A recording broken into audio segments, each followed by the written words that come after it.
We're rolling. Welcome back, everyone. Episode 89 of the Jiu-Jitsu Dummies podcast. We are brought to you by Black Belt Digital Marketing.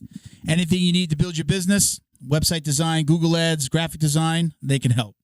Check them out at Black Belt Digital Marketing on Instagram or on their website, bbdigitalmarketing.com. Request a free online review of your entire online presence today. All right. My name is Milton Campus. I'm a brown belt. I'm training out of South Florida. Bo behind the camera. Hola. Miguel is on vacation again. Boo. Vacation. Boo. Family time. I'm here. You just don't see me. Shout out to our booking manager, Britt. Thank you for all the awesome guests. We appreciate you. Don't forget to like, comment, share. We didn't throw share in last time. Share. Please share. You like one of our episodes, share it with a friend. And then click that subscribe button wherever you're watching or listening. We'd really appreciate the support, guys. Thank you. And God bless you. Joining us shortly is a brand new black belt, and let's call him Instagram sensation, Yoshi Yamaguchi. Oh, man, he's really blown up in a short amount of time. Great dude, incredible personality. I think you're gonna love it. I really just want to get right to the episode, so we'll do a couple more shout outs here and. Thank you to our friends over at Flow and Roll. We appreciate all your support. Hands down the best custom gi and no-gi gear in the business.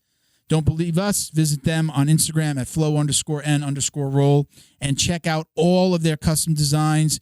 They're working with academies all across the country. They got a really cool pre-order program, so it helps new or really any academy, but especially like new academies or academies that really can't maybe lay out the money. They can do a pre-order program for your new equipment. Your students can order online. You can get what you need to stock your gis and no-gi equipment.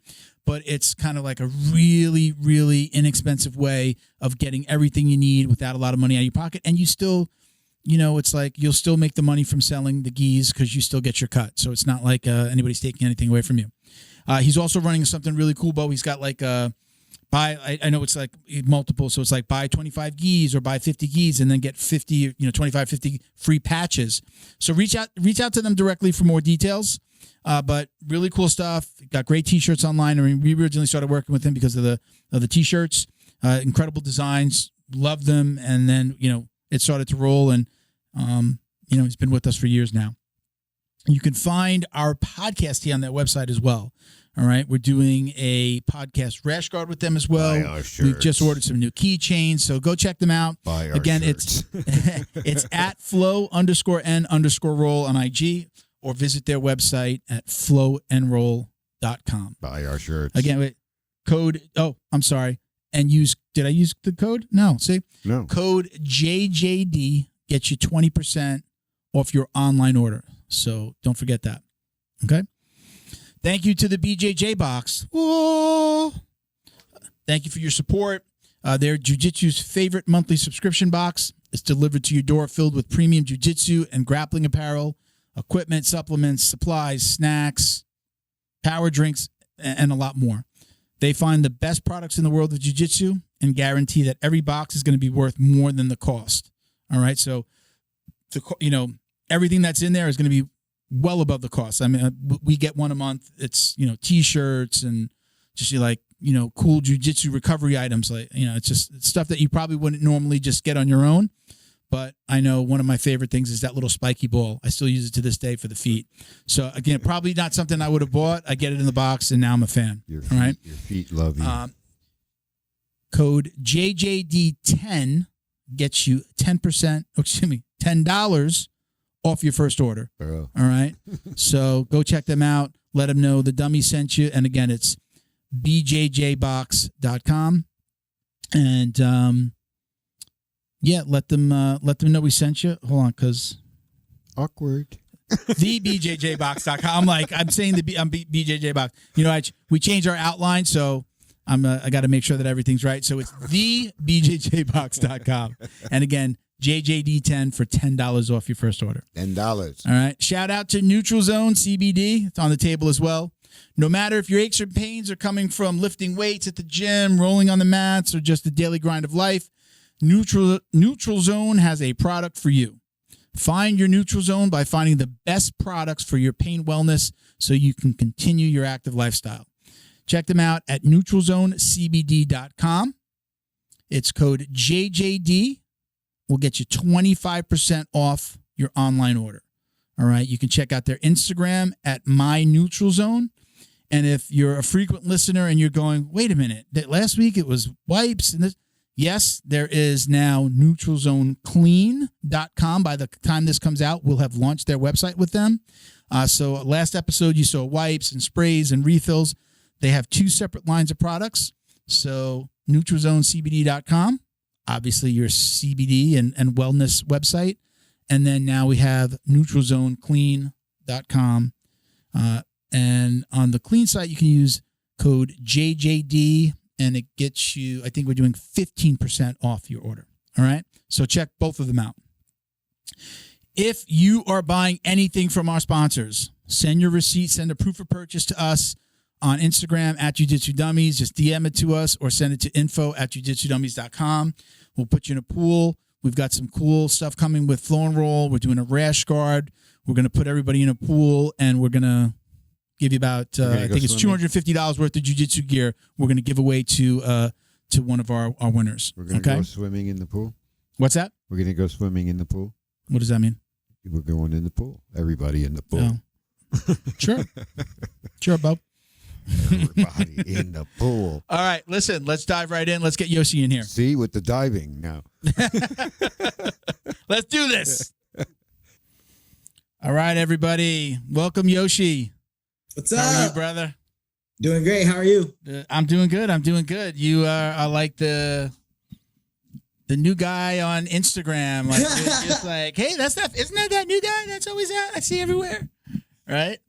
Yeah, man, I'm loving it. It's all happening so fast. Yeah, thanks for having me on, though, man. I appreciate this. Yeah, did you what came first here? Is this like the first time you've ever been on Instagram, or you opened up this page and started, doing your this was my personal page. This is my personal page. So it's like I've had this Instagram for years through college. Yeah. And just my personal page with the regular amount of people, not like a crazy amount. Yeah. And then about 4 months ago, I started posting these reels, and it really just caught fire. Did you take off your old stuff? Because like I told you, I'll go to, I want to go back a little bit and see somebody's Instagram. And then it looked like it just like cut off. Did you get rid of all the old stuff?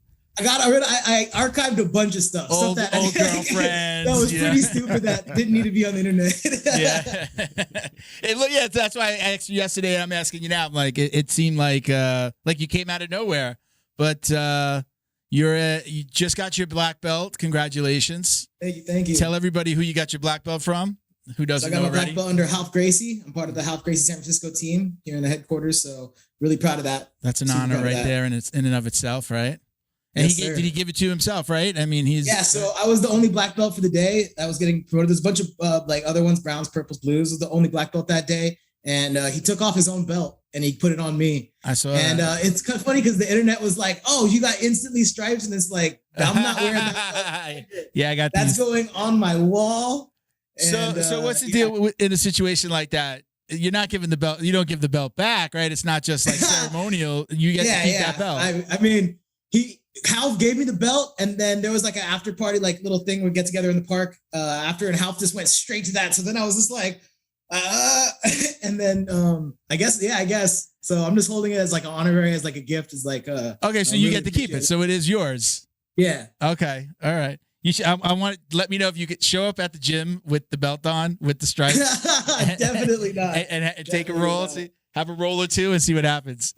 I got a nice new crispy, clean, no stripe black belt. So yeah, man, rocking that right now. So let's go back to like the Instagram stuff. So you really just started putting out the move of the day, right? You're doing move of the day, right? Mm-hmm. We'll talk about Kurt in a minute. I think what he used to do, is it? He just started doing them again. Well, he was doing move of the week, right?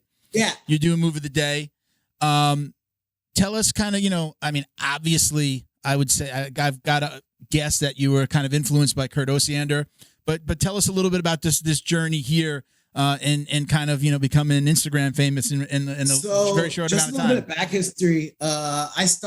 So my brother got me into jiu-jitsu when I was like 15, about to turn 16. Like it was December like 2007, around there. December 2006, 7, somewhere around there. And then I was training at this gym called World Team USA. It's a Muay Thai school that had jiu-jitsu there. It was mainly a Muay Thai Muay Thai base school though. So they just have Muay Thai all day and then one jiu-jitsu class at 6:30 at night. And so I started there for a year until I got my blue belt. And then all the guys that like all the instructors at Team USA, they would train at Half Gracie in the mornings and then come and teach at Team USA at night. So sometimes I would visit them. They'd take me along. And eventually I just found myself going to Half full time and not so much to World Team USA. And Kurt was the head instructor at Half Gracie San Francisco. So I was just like about 17, 18 going to Half Gracie full time. And he was my full head instructor until around a couple years ago. So wow. Crazy guy raised me a little bit. It was quite the experience though. Yeah, I mean, yeah. Listen, that's some big names out there, man. This is, you know, this is I love Kurt elite guys out there. You know, I owe him so much to my jiu-jitsu. Like, just his.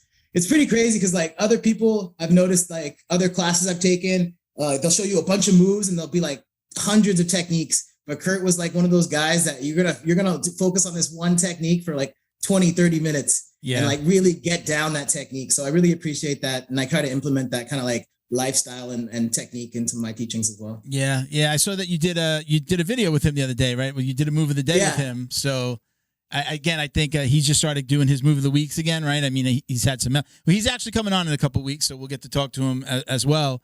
Yeah, for sure. But he was away from filming for a while, right? He had some health issues. He had some personal things he had to take care of.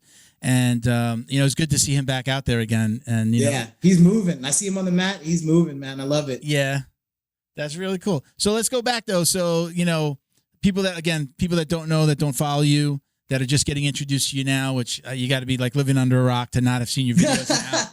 But, you know, you really started with judo, right? At a very young age, right? So jiu-jitsu is not your first martial art. Mm-hmm. So I started judo when I was 5 years old. My dad's a black belt, his brother's a black belt, and then their uncles are black belts. Like it goes back in my family for quite a bit. And I started when I was 5 till about 6, 7. Then I took a big break. My dad was in the military, so we moved around quite a bit. And we moved to a place that judo wasn't like in the direct area. So then I took a break for it, did regular sports, you know, high school football, that kind of stuff. And then when I was 15 again, my brother brought me back into the fold and for jiu-jitsu. And down the street, there was a City College San Francisco. They had open judo class. So it was right down the street from my academy, the World Team USA Academy I was talking about earlier. So I would literally go to jiu-jitsu and then go straight on the bus, 2 train stops down, and then go to judo. So it was kind of like when I was 15, 16, I just kind of hit both at the same time and got back into them. Yeah. Well, that, you know, listen, I have a lot of questions about them. We got so many questions for you. I told you this is legit. You got the most questions ever for any guest. And I'm sorry to the listeners I have to whittle this stuff down.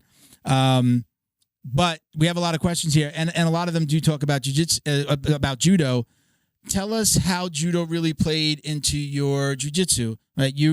I've heard you talk about, you know, judo is one of the reasons why you've been successful in competing when you competed, and, you know, it's been a real big part of your jiu-jitsu game. Talk about that a little bit. Yeah, definitely. Well, first, thanks to everyone that submitted a question. Just the community engagement. I love it. I want more of it. Thank you to all of you for submitting all these questions. It's so great to hear. Now, I think judo it's like a yin and yang relationship for me. It's like I competed in both a lot.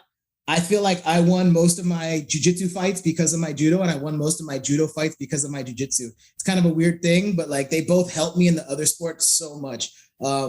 In judo, like if you throw them on their back, perfect throw on their back, the match ends, it's over. You scored your throw, and that's the fight. But I wouldn't really win by ippon. They call that ippon when they raise their hand. It's like a beautiful throw. I wouldn't win a lot by ippon. I would win by getting maybe a half a throw, like throw them on their side, so it'd be a half a point, and then I would just pin them or submit them on the ground or just find a way to get the fight to the ground. And even when I was getting pinned, just having the jiu-jitsu background to get out of pins, escapes, and not just because a lot of judo guys, they just escape and get out, but being able to stay engaged and sweep and then get into a dominant position, which jiu-jitsu is all about. You don't want to sweep them and not be on top side control in a dominant position.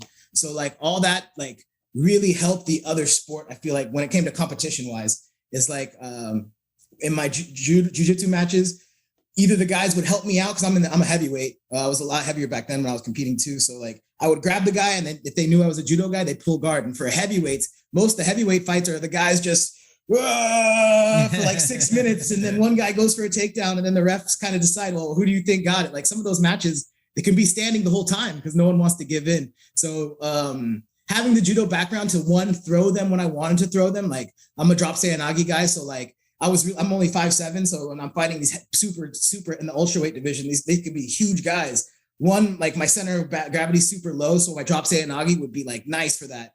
And it just, I don't know, just went hand in hand. It helped the other sport tremendously. Yeah, that's awesome. So I'm gonna hit our first question. We're talking about takedowns. So I'll read the screen names. I don't have everybody's their name, but Cars with a K, Cars.ivv. What takedowns do you recommend for a 5'2" female against someone big like Yoshi? Ooh, so like I was just saying, if you're small, like on the shorter side, you drop seoinages and things where you can really get underneath. Morote seoinages, which is like you fall to your knees and it's like a shoulder throw from your knees. Those are tremendous. Drop taitoshis are a little more dangerous because you can get your knee hurt a little bit. So I don't want to recommend that to like the universe, but those are also very good. But yeah, I would say like if you're really small, the cross collar grip and drop seoinages are probably going to be your best friend. If you don't want them crashing on top of you, pulling guard and starting your attacks that way might be a better option if you're really, really small. So when you're rolling in your own academy, is everyone trying to pull guard on you? Because I know, like, I've heard you say you're a guard puller too. So is it like double guard pull? Because they're like, I don't want to get thrown.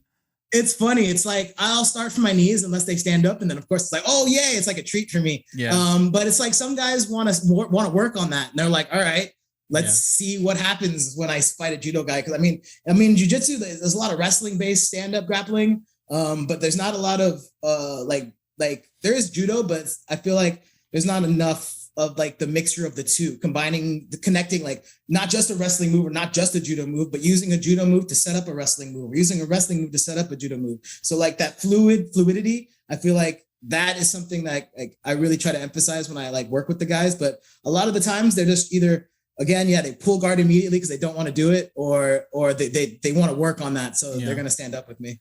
So you were talking a lot about what you're doing online. And I hear you say, like, I teach somebody this, or we work on that. Are you actually coaching you go to two different schools, right? Do you go? Yeah. So I train in the mornings. So like I had 2 sessions today already, and I have a third one lined up for tonight. So just to run, like I train at Gracie, San Francisco. I'm just a student there. I just train there. So I did a 7 a.m. Just morning class, regular class, Tay Crivello. He's Professor Tay. He's a wizard. If you guys ever visit Gracie, San Francisco, 7 a.m., 11 a.m. class. Oh my God. Tay, the teacher there is amazing. So I don't actually coach or teach there. I'm just a student.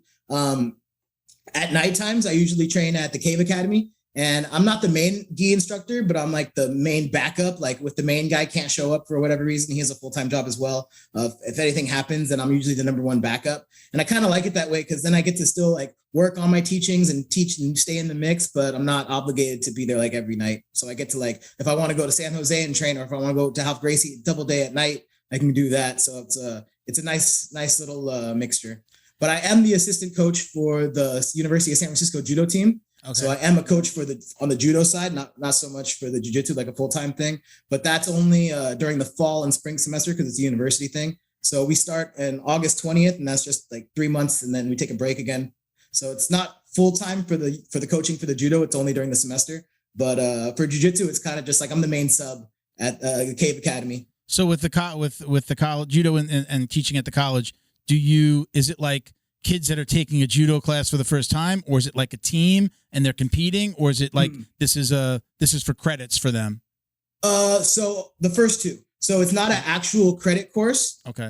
You don't get credits for signing up. It's just a club, but we do compete. I think I was the first black belt national champion for USF, and since that time in 2015, we've had 2 more. So we're a small team, but we're pretty fierce. Our head sensei, his name is Kevin O. He runs a really tight knit like squad, and he really focuses on our conditioning and our technique, and he pushes us to be like really good judokas. So we might not have like the numbers that other universities have when it comes to like how big their club is, but I guess where we lack in numbers, we make it up for with the technique and the conditioning. My daughter's about to go to her first semester of college down here in Florida at UCF in Orlando.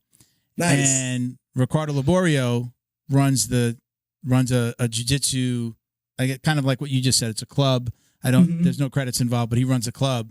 So I'm constantly telling him, I'm like, when I come up and visit, I'm coming on Wednesday. I'm coming with my gi. I go, you might have to come with me so that I'm there with a student and then I can go take the class. If I shave, I might be able to like get to the door and they won't realize, who's that old dude? You know, I might try to sneak in, but I'm excited about that. She does not do jiu-jitsu. She doesn't give two shits. Ricardo who? Laborio what? She doesn't even care. So how is, I'm curious, you know, I love talking about jiu-jitsu. I love talking about, you know, training and competing and stuff like that. But I also like to kind of get to know like the world around you a little bit. Mm-hmm. How are the people in the gym reacting to what they see online? Is it like a thing and people are like, oh shit, that's Yoshi? You know? Like, are you walking in? Do you got a different swagger? Are people treating you any differently? Like, do they realize like if you continue down this road, you're going to get more and more famous. This is a thing. This could be a career path for you. You know, as a businessman, sure. I see that with how quickly you've gotten to where you've gotten. But has anything changed there at the gyms or either gym that you train at? For the people like that don't know me, yeah, because like before like all the upper belts, they all already know who I am, and they're all super proud of me, and they're always like, yeah, they're super encouraging, and they're always so happy to hear about it. But what the crazy part I feel is like I like 2 days ago, we took a field trip. The Half Gracie and the Cave Academy guys went to Half Gracie San Jose. It's like a 45-minute drive south of San Francisco, if you guys don't know the area. So we took a field trip down there, and this is my first time visiting the San Jose Academy. And of course, I know the instructors and the upper belts because I mean they've come to the city before and trained at the headquarters. But a lot of the white belts and the blue belts and some of the purple belts I've never met in my life. But most of them knew me. Yeah. And it was just kind of crazy just to be like, oh hey, what's up? And it's like I've been following your moves for so long and they helped me out so much. Or we were doing specifics that night and a dude was like, move of the day, I just hit it. And I was just like, I'm in full guard, like, yeah. So like that part's amazing. If I go, I'm a big into like the EDM scene and like going out and like seeing shows on the weekends. And like, it's kind of funny. I'll be in line at some like venue and I'll just hear move of the day. It's like, awesome. At least in San Francisco is really tiny. There's like, you know, there's only like 7 miles by 7 miles. So we have a pretty, like, you're going to see the same people quite a bit, even though it's a big city. Yeah. So yeah, it's kind of funny, man. How does that make you feel? How are you feeling about this whole journey? Is this like completely out of left field here? Or are you just like, what the hell's going on? What's happening here? It's so crazy. It just blows my mind. Like, it's only been like, 4 or 5 months. I really put these moves out for the other half guys to be like, hey guys, check this out. Or like just my friends that do jiu-jitsu. And like, I never thought that thousands of people would be like, oh, we want more. Not that more. Tens. Like, you're getting into tens of thousands. Like, I want to see this. I mean, the funny thing for me is, when I follow some, I'm seeing your face. You don't realize it. I'm seeing your face every day now, multiple times a day. If I'm jumping on Instagram, I'm probably going to see you at least once. Yeah, you get so red. I'm going to see you. Now, I won't tell you where I normally go on Instagram, what I'm doing when I normally go on Instagram, but I see you. I see you at least 3 times a day. So I see your feed. But again, it's I know, like, for me as somebody who's doing the podcast, when I see something like that and like you seem like you're a really great guy, your personality just like jumps out of the off of the screen. I barely know you and I'm like proud of you. I'm like, look at this guy making something happen. It's fucking nice, versus, like you hear like, that guy's kind of a dick when he trains. Like, I don't want to follow him, but he pops up in your feed. But I mean, for me, just from the outside perspective, I mean, your personality does really kind of like jump off the screen and you got that big smile on and, I appreciate that. Yeah, man, it's just keep on doing what you're doing, man. It's going to keep on going. I might've mentioned to you, I don't know if I mentioned this to you yesterday. Are you doing TikToks as well? Are you doing it on TikTok? Yeah, I am. It hasn't blown up nearly as much as the Instagram. Also, because I feel like I'm like a little bit on the older side. So like TikTok, like I'd rather just be posting on stories and Instagram. Yeah. So like TikTok posting on I don't post every day on TikTok. So I can see why my audience isn't growing there. But I'm posting almost a jiu-jitsu something at least every day on my story on Instagram. Yeah. So I'm trying to like highly recommend just keep up on the videos. Keep on doing what you're doing, obviously. But don't sleep on TikTok because I think a lot of people, what keeps on happening is, right, everybody went from Facebook, and then the younger people were like, oh, let me get out. Oh, my grandma's on Facebook. Let me get to Instagram. And now, grandma's asking me about Instagram. Well, let me go over to TikTok. And somewhere in there was what's the little ghost with the little yellow one? Snapchat. Snapchat. See, I don't even know that. Yeah. I skipped right over Snapchat. I went MySpace, Facebook, and then Instagram. That's how old I am. The mature interneters go to Reddit. Listen, I wouldn't sleep on somebody that we had on the show, Stephen Williams. He's a black belt under John Danaher. One of the few. He blew up on TikTok. We had him on the show, and he was, we weren't on TikTok yet. And I mean, in the amount of time that we've gotten to where we are on Instagram, in like a quarter of the time, even probably faster, we've already gotten to like half of what we've got on Instagram. So like it moves quickly. But very specifically for jiu-jitsu, there are a lot of jiu-jitsu pages, but there aren't a lot of good jiu-jitsu pages. That's where I feel like you would fit in there. Like if you were more active, there's not a lot of really good. There's a lot of people trying to that just don't have the personality that you have, and I take nothing away from them. Go, take your shot if you could do it. But there are a lot of people that are not doing like what you're doing. Like Brendan McCatherine does like his 1 minute jiu-jitsu hacks. And if you know Brandon from like 10th Planet, right? I love his stuff on Instagram and TikTok, but again, there's not a lot.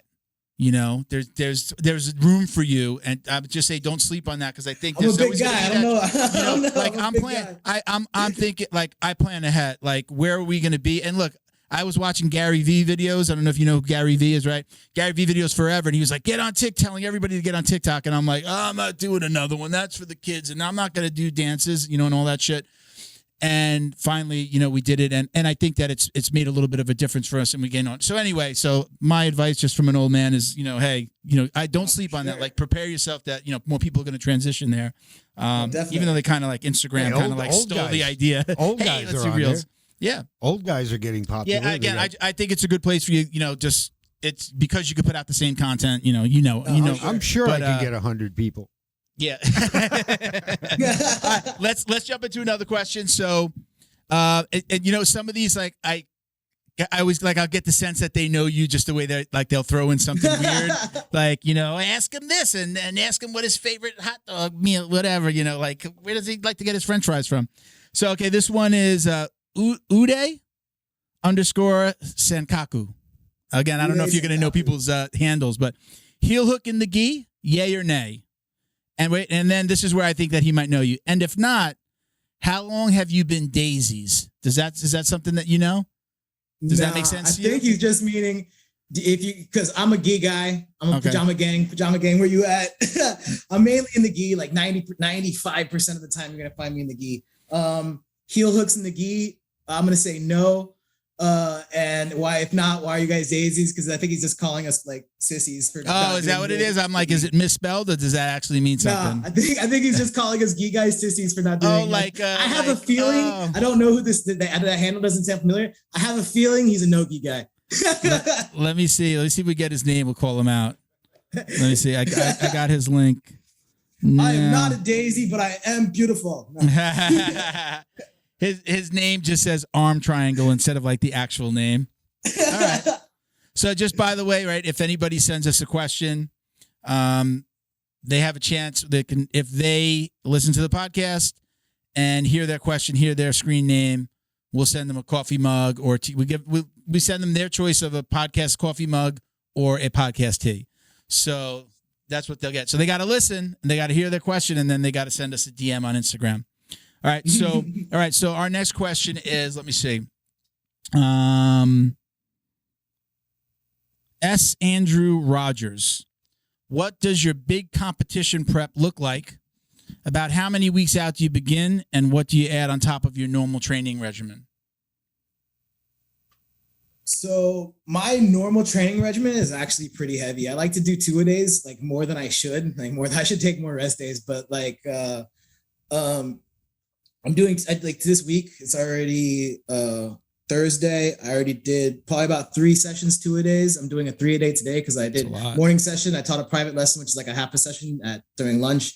And then tonight there's a 7 p.m. session. So it's like my weeks are pretty heavy in training to begin with. So when it comes to competition time, I'm already in that mode. So it's just maybe a little picked up, but the time is about the same. I'm still in the gym the same amount of time because I'm already in the gym a lot.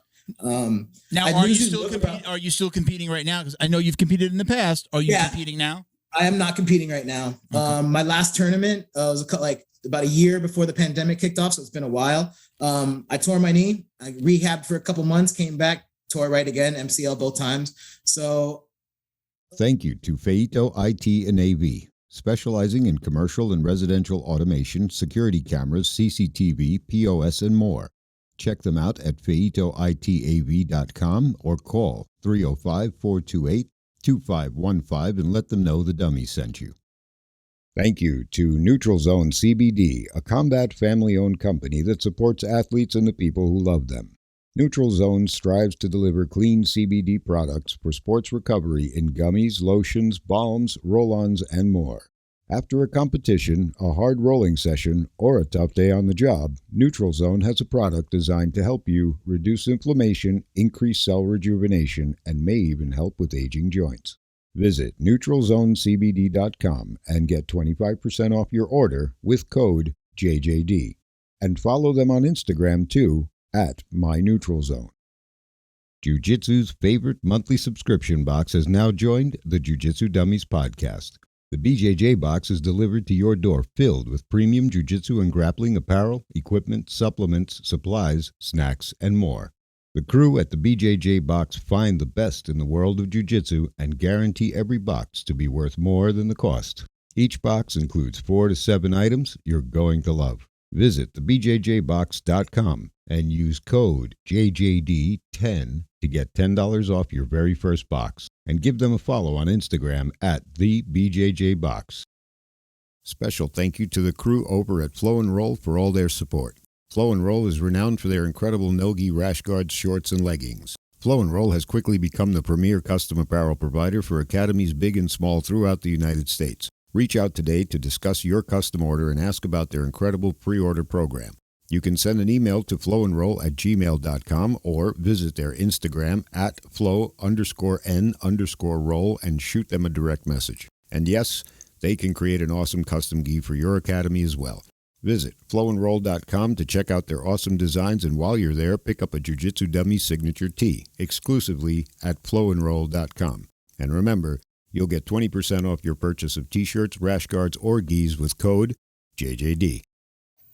Yeah, so I tore my MCL 2 times and I rehabbed, and now I've been training again. I've been training pretty hard, so I feel like maybe I could get back into it, but I've just been having fun. Like my main focus right now isn't competition. It's just having fun. I'm really trying to just have fun with jiu-jitsu and explore. Like right now I'm so creative. Like before it was just like what works, what's effective to win. And right now I'm like not so much focused on winning, but exploring like fun things in jiu-jitsu, like lapel tie-ups or crazy moves that I normally probably wouldn't hit in competition because the success rate's probably not like like premium or like the best risk to reward ratios for me. So instead of being like competition heavy and only focus on like the top high percentage moves or high percentage positions, I'm really focusing on having fun. Okay. So now with training 2 and 3 a days, what is your kind of outside of jiu-jitsu, what is your recovery program like? Do you have a recovery program? Okay. A lot of people tell me like, no, my recovery program is jiu-jitsu in the morning, but I am naturally flexible. Like I can do the splits. Like people put me in Americanas, Kimuras. Like I'm pretty naturally flexible up until this past year. And I think because I work an office job, I work a full-time office job also, that my hips have gotten super tight. So I used to never do anything like recovery, maybe a little bit of stretching. But lately I feel like I have to do a lot of stretching. I do a lot of sauna. Sauna is tremendous. There's an infrared sauna at the Cave Academy. So I do a lot of infrared sauna. What's an infrared sauna? Is that just a brand? What's an infrared sauna? Is that just a brand? So infrared sauna is like there's the regular sauna. You've probably been to like 24-hour fitness where you can go in and it's really hot and you can only be in there for like 10 or 15 minutes because it's like physically really hot. That's like a typical sauna where they heat up the room really high. An infrared sauna is where they like heat up the room through infrared waves and like it gets deeper into you sweat. They call it a deeper sweat. So like they haven't done a lot of research, but like they say that during the infrared, you sweat faster and you sweat deeper. So it gets out more toxins, so to speak. Okay. I haven't like read too many papers on it, but infrared is just, it's not a very uncomfortable sauna. So you can be there for 30 minutes to an hour. It's like, it's not like a typical regular sauna where you die being in there for 30 minutes or an hour. But infrared, you can stay in there for longer. You sweat super hard. And I feel like it's good for, I don't know what it does, but I just feel amazing after, and it helps for my recovery. I feel less sore, and man, I don't really know what it does. Yeah. But also, ice baths, like at my parents' house, they have like a big old tub. So I just buy like a thing of ice from Safeway, and like sometimes I'll pull all the ice out from the fridge, and my dad will be like, "What's going on? There's no ice in the fridge." It's kind of funny. He's like, "Damn kids." And then he walks into the bathroom. Me and my brother are just taking ice baths, and it's like he's like walks away with an empty cup with no ice. It's so funny. You mentioned your brother a couple of times. Are you living together? You living at home? You're saying, right? And no, he has his own family. He lives about 30 minutes north of here in American Canyon. I'm still in San Francisco. And so I see him probably on the weekends, every other weekend. He trains too. He's a forever blue belt. So stop. He got me into it, but he's taking so many breaks. He just got back into it this week. So purple belts, hopefully. I don't like those forever blue belts, because those forever blue belts are kind of like brown belts. Dude, for real. In hiding. Right. I'll throw Kimura on real quick. We have a frequent guest and friend of the show, Nick Ron, who runs a nonprofit for veterans and really anybody with PTSD. And he had his blue belt for, I don't think he's even gotten his purple. He's like a forever blue belt, military guy, really good, very talented. And like, he'll tell me, he's like, I went to this event, and I got gold, and I'm like, are you still fighting blue belts? Now I'm thinking that. Man? I don't say it to him, but I'm thinking it. Like, really? But yeah, even the guy at the tournament's probably like, you look familiar, man. Tell me your take on belt promotions and stripes, and I think everybody has a different take on it. But you're a black belt now. Now you have a say. So I grew up under Kurt Osiander, and Kurt Osiander was like, you're not going to pay tuition and expect a belt. You're going to earn that thing. So it's like, you'd have blue belts for 3-4 years, purple belts 3-4 years, brown belts 4 or 5 years. I was a brown belt for about 4.5 years. So it's like, I feel like now it's a little bit more like there's an attendance card and a check-in and a sign-in sheet, and you buzz your little card in. But back then it was like, you really had to earn that thing, either by trial by fire in competition and earn it that way, or just put in your dues on the mat and sparring. Yeah. But it wasn't going to be just because you paid tuition for a year or 2 years that you were automatically going to get a blue belt. And I do believe in that. Like back then we never did stripes. Stripes is something that is recently implemented back into Half Gracie. And I think stripes are good for like white belts to keep them motivated to think like they're actually accomplishing something, and that they're progressing and getting better, even though maybe it doesn't seem like that because the whole world's smashing them with a cross face, it feels like. But so I do think to keep them motivated, that's really important. So I do like stripes. I do like stripes in that aspect. But I do believe like just because you show up for class and pay tuition, like you probably will get a belt eventually, but you shouldn't really earn it that way. It's not just about that. It's about like, can you do it or not, And you came up in the world, if I'm not mistaken, I've heard this story more than once. You guys are like a half-hour warm-up school over there, right? House Gracie. I don't know if it's still like that, but it used to be, right? It was just like it's not half-hour like warm-ups, and you're dead by the end of that. And that's like, now you're going to learn the move of the day, right? Now you're going to learn, right? So it's not like, a half hour and with the drilling. No, it's a half hour of warm-ups, right? Yeah, half hour of straight just warm-ups, conditioning, almost like a high intensity interval training, like a HIIT class. It would just be, all right, we're going to run the circle, inside step, outside step, bunch of push-ups. We have this thing called 10-10-10. We do like 3 sets of that, where it's like, first we do 50 jumping jacks, then we do 10 push-ups, we do 10 sit-throughs, and we do 10 diving push-ups or 10 judo push-ups. And we do that like 50 jumping jacks, that like 3 sets. And then we start line drills, forward rolls, backward rolls, crawling. Still now, you guys do that? No, we're not doing that anymore. Okay. But back then it would be just like a half hour of that. And then, all right, now it's time to drill for 45 minutes. And then you're going to spar 6 rounds. And Kurt would be like, you could like, now people can get water. Now it's like a democracy. Back then you're like 6 rounds, no water, shut the fuck up and train. Like that was Kurt. And so like now if you want water, you can get water. But back then the gym changed, the culture's changed. Do those half-hour warm-ups again, I'm from the biz. I'm always look at things from two lenses. I'm a student, but I look at the business side of it. Did you have a lot of people that quit and say, "Fuck this, man! I can't do this. This is I'm coming here. I got to go. I'm an attorney. I'm an accountant. I'm a this. I'm a that. I got to go to work in the morning, man. This is killing me. I came to get out the stress. Do you think that that's why things changed, or was there a reason?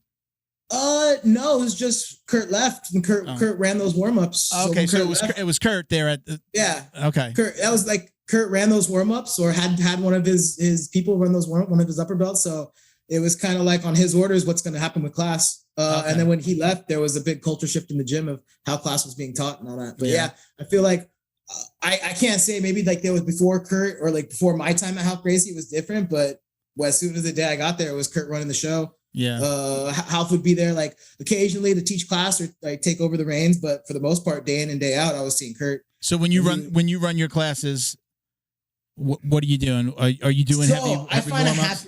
I find a happy medium, maybe like a 15-minute, 10-minute. I do run longer warm-ups, and I'm having this like philosophical debate when I teach class right now, because it's like, okay, a lot of times like they're out of shape or like they're not going to do the conditioning on their own. So it's like you can say, well, they should be doing that stuff on their own. When we go to jiu-jitsu, you should only be focusing on jiu-jitsu. So why are you going to make them do jumping jacks, make them do single legs, make them do drills that are for jiu-jitsu, like those kind of drills, warm-ups. But I'm also like, I don't know, man, something about warming up the body and getting the body primed up to do those drills and doing that. There's something to that. And it's not maybe just diving into different types of drills and warm-ups for jiu-jitsu is not the best way for the body. So I'm constantly having that philosophical debate, whether to like get rid of those traditional warm-ups when I teach class and just go straight into jiu-jitsu. Currently, I still run the old school warm-ups where it's like not the half hour, but it's like we're going to do jumping jacks and forward lunges and inside skips and push-ups and like all that jazz, like calisthenics type style. Right. And before we get into like maybe jiu-jitsu drills. So like I'm still kind of weighing it out whether like, okay, well, yeah, you got really good at jumping jacks and you were in good shape, but if you focused on single legs for that time for the whole year, if you look at the whole year, like in the long term, take a step back, you would have been a monster wrestler. Like it's like, oh yeah, but yeah. So I'm always having that debate. Right now, I still believe like doing those traditional movements are really good for warming up the body and getting the body ready to do those jiu-jitsu movements. Because again, not everyone in your class is going to be like a college kid or ready to go and just no warm up, just like crack their neck twice and ready to spar. So it's like, yeah, those days are over for me.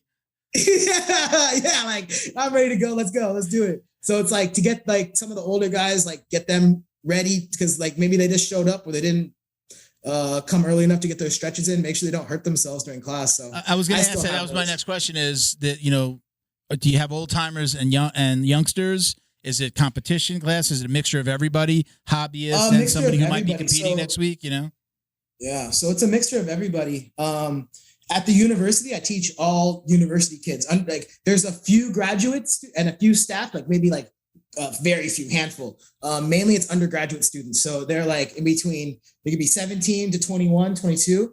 And those kids, man, you tell them to do a drill, they'll just do it. There's no stopping. They're just like, we're just going to do it. I love that because I can just bark orders and they're just like, yes, what's next? And it's funny when I teach nighttime in Pacifica, sometimes they'll be like, I do this thing in judo where I make them do a handstand. A partner will grab your feet and you'll do a handstand walk. So the partner will make sure you don't fall. Like you're doing stay in your handstand and you just walk across the mat with the handstand. And so that builds your shoulder, builds your chest. Like it's a very good judo drill that I like to implement. And when I do it with the jiu-jitsu guys, all the old guys are like, my shoulder, my like, I'm just gonna look away. So it's like, it's funny. Like, so sometimes I kind of gauge the room, especially when I teach class, like I kind of gauge like, okay, who's in the room? What am I going to do? Are they getting ready for a competition? Are they not? So it's like, not just like, I go in there with my game plan. Like sometimes I'll have a game plan, but I'll have to like, oh, there's like 2 white belts and there's their first day. And they're like, there's only 4 people in the class, or there's 20 people in the class and they're all purple belts and blue belts. So it's like, I kind of just go kind of get an idea of what I want to do, check the pulse. I'm always big about being situational. Yeah. That's cool. That for me, I the whole like the old guy and the going on my shoulder, that's I'm 49, man. That's just how it goes down. I've got to I still have like I've had a pulled groin muscle that I'm trying to like baby and I'm not training as much. for like months now. Everybody's like, that's the worst injury. It takes forever to heal. And I'm like, I go like once or twice a week. I heard it. I recover for the next 4 days. I'm like, all right, let's hurt it again. So I just can't stay away. And, I'm learning how to like really like baby it and where I have to be. And I'm a guard puller. I like kind of lockdowns and half guard. So as long as I stay, I'm on my natural, like, right. I'm like, I'd be on my right side anyway. So if I stay there, let them work. The second they get me the other way and I've got to go back and push that leg in, I'm done. So, but yeah, I mean, look,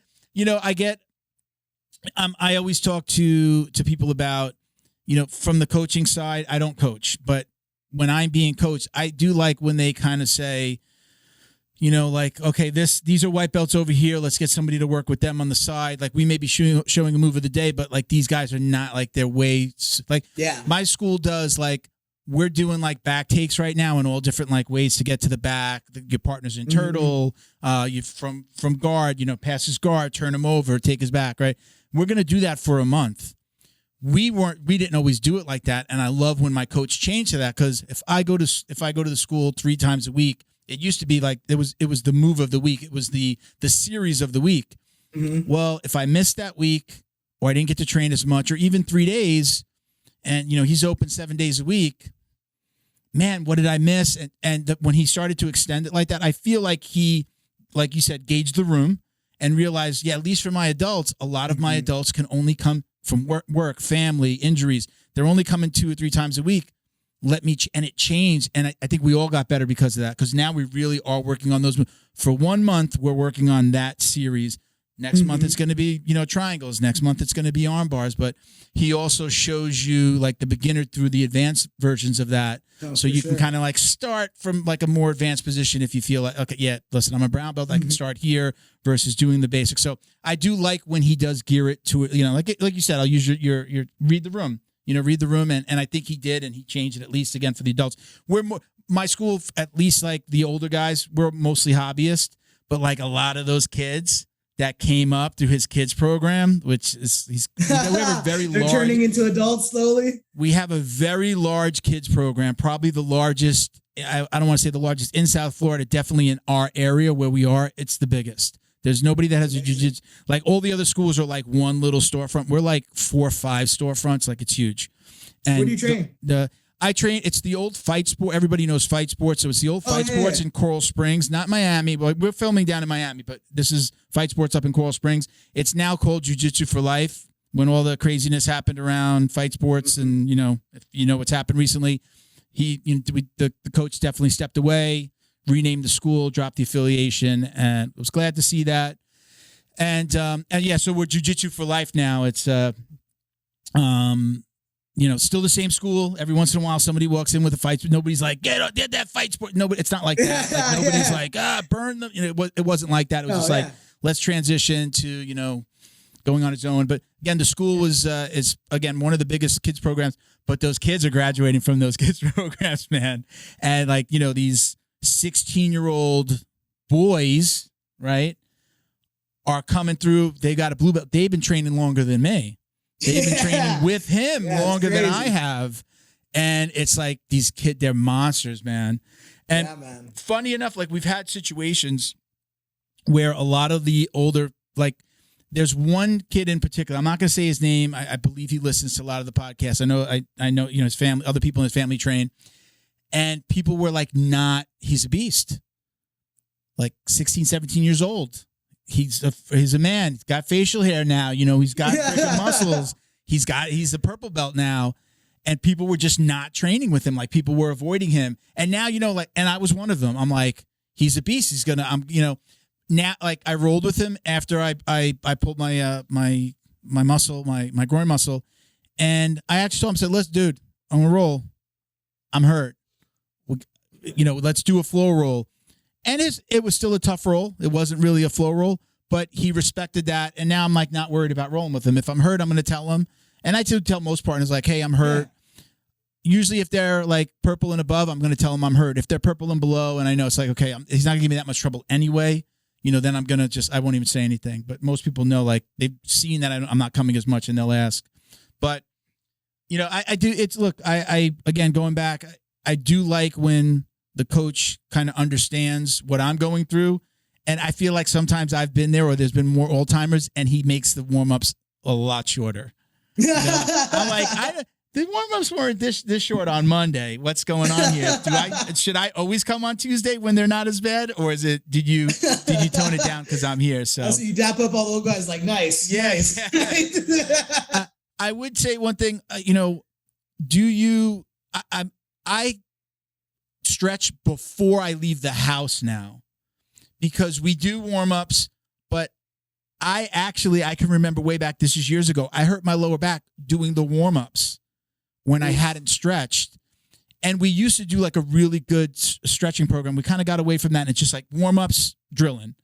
Mm-hmm. And so I was like, I got to start stretching at home. So I'm stretching 15, 20 minutes at home, massage gun, chirp wheel, foam roller. I've got them all so right. I've got everything. And I'll do it at home. I sometimes I get there now more, and I used to go to the gym, get there early, kids' classes being finished, and I'd find an area to go to stretch. And now now the older guys especially, they're doing the same thing.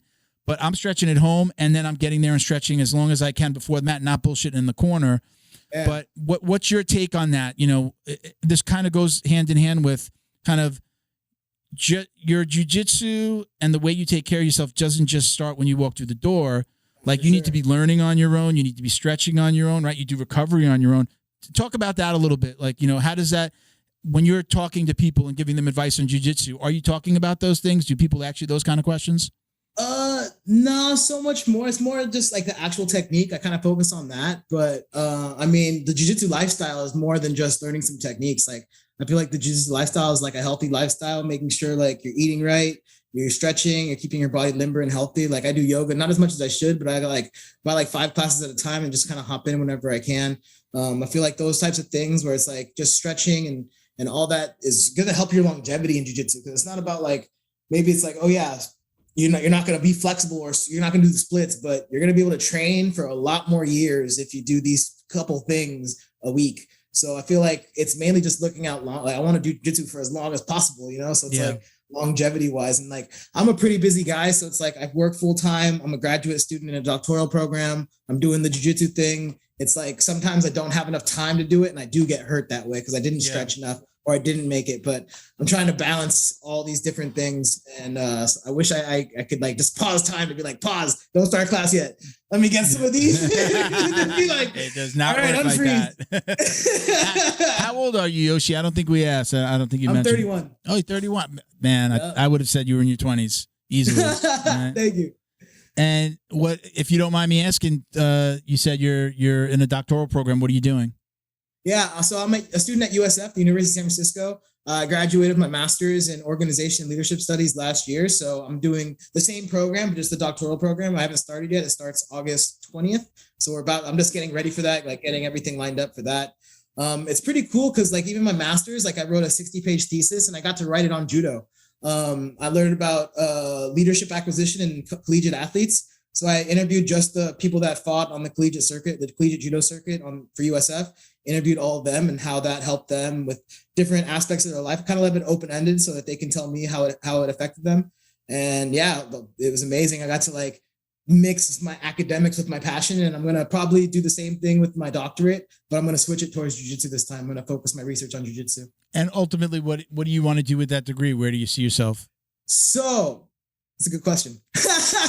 Let me ask you this way. Was there a plan before you got Instagram famous? And was there a plan now? So the plan was I'm going to go to graduate school because I compete in collegiate judo for another year. So I went to grad school, and then I was already working at the university. And if you work there, you get like a big college tuition discount. So right now I graduated. Right now I was trying to get into the tech world.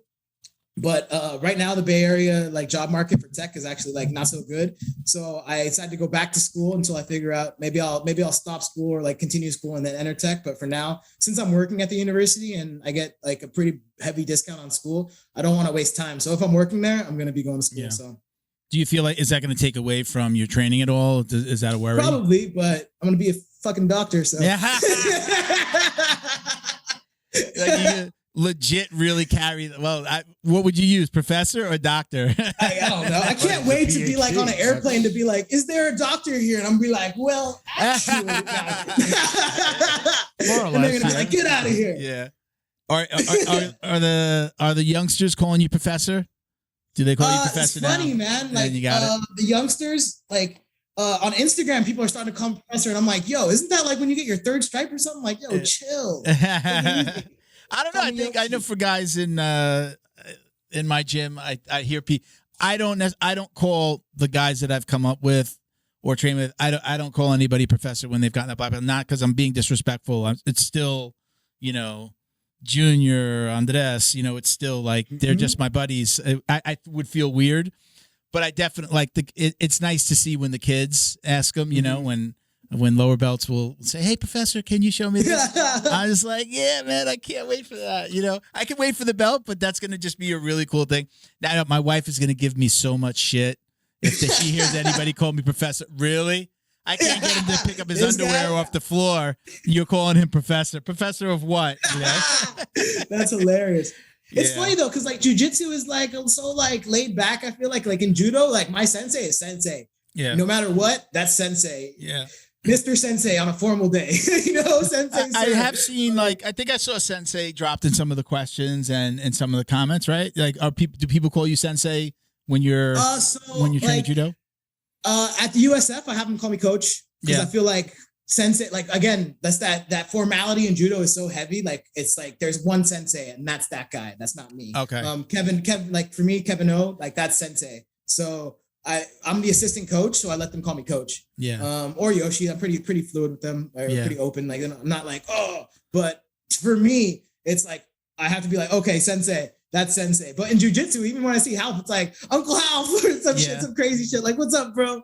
But like I would never call my judo sensei bro. Yeah, I think Master I call Yoshi. I mean my professor, it's always kind of funny because my professor is younger than me, right? He's a few years younger than me. And I usually find myself just calling him by his first name.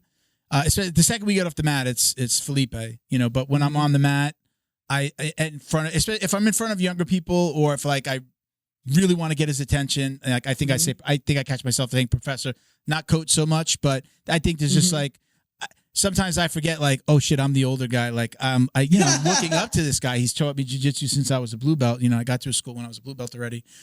So he's given me my stripes, my purple, my brown. And I really hope that I bought a house recently, and me and my wife does a little bit of kickboxing. Like, so nice. We were like both like, we didn't want to move out of the area we blamed it on our daughter who had to finish one more year of school, but we were like really, really wanted to be close to our gyms. And we are really, really like between both of our gyms. We're like, I'm literally like 3 minutes away.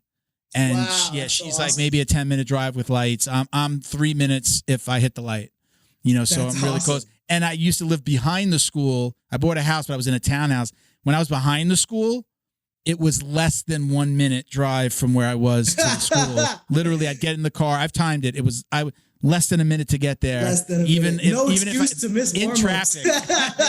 Yeah, right. She'd be like, "Why don't you? I don't understand why you don't walk. You at least get a little exercise in the floor." I'm like, I don't know. It's just not there. But man, you didn't want to get beat up on the way back. Yeah, right. You're walking in the dark. I'm scared. You're all wiped. You're all wiped out from jiu-jitsu, and you come back.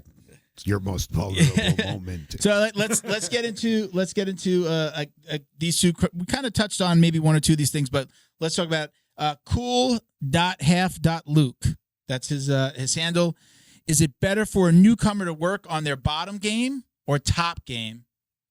Oh, we lost you there. We lost the video for a minute. Can you hear me? Yeah, I refocused this. Okay, no worries. Is it better for a newcomer to work on their bottom game or top game?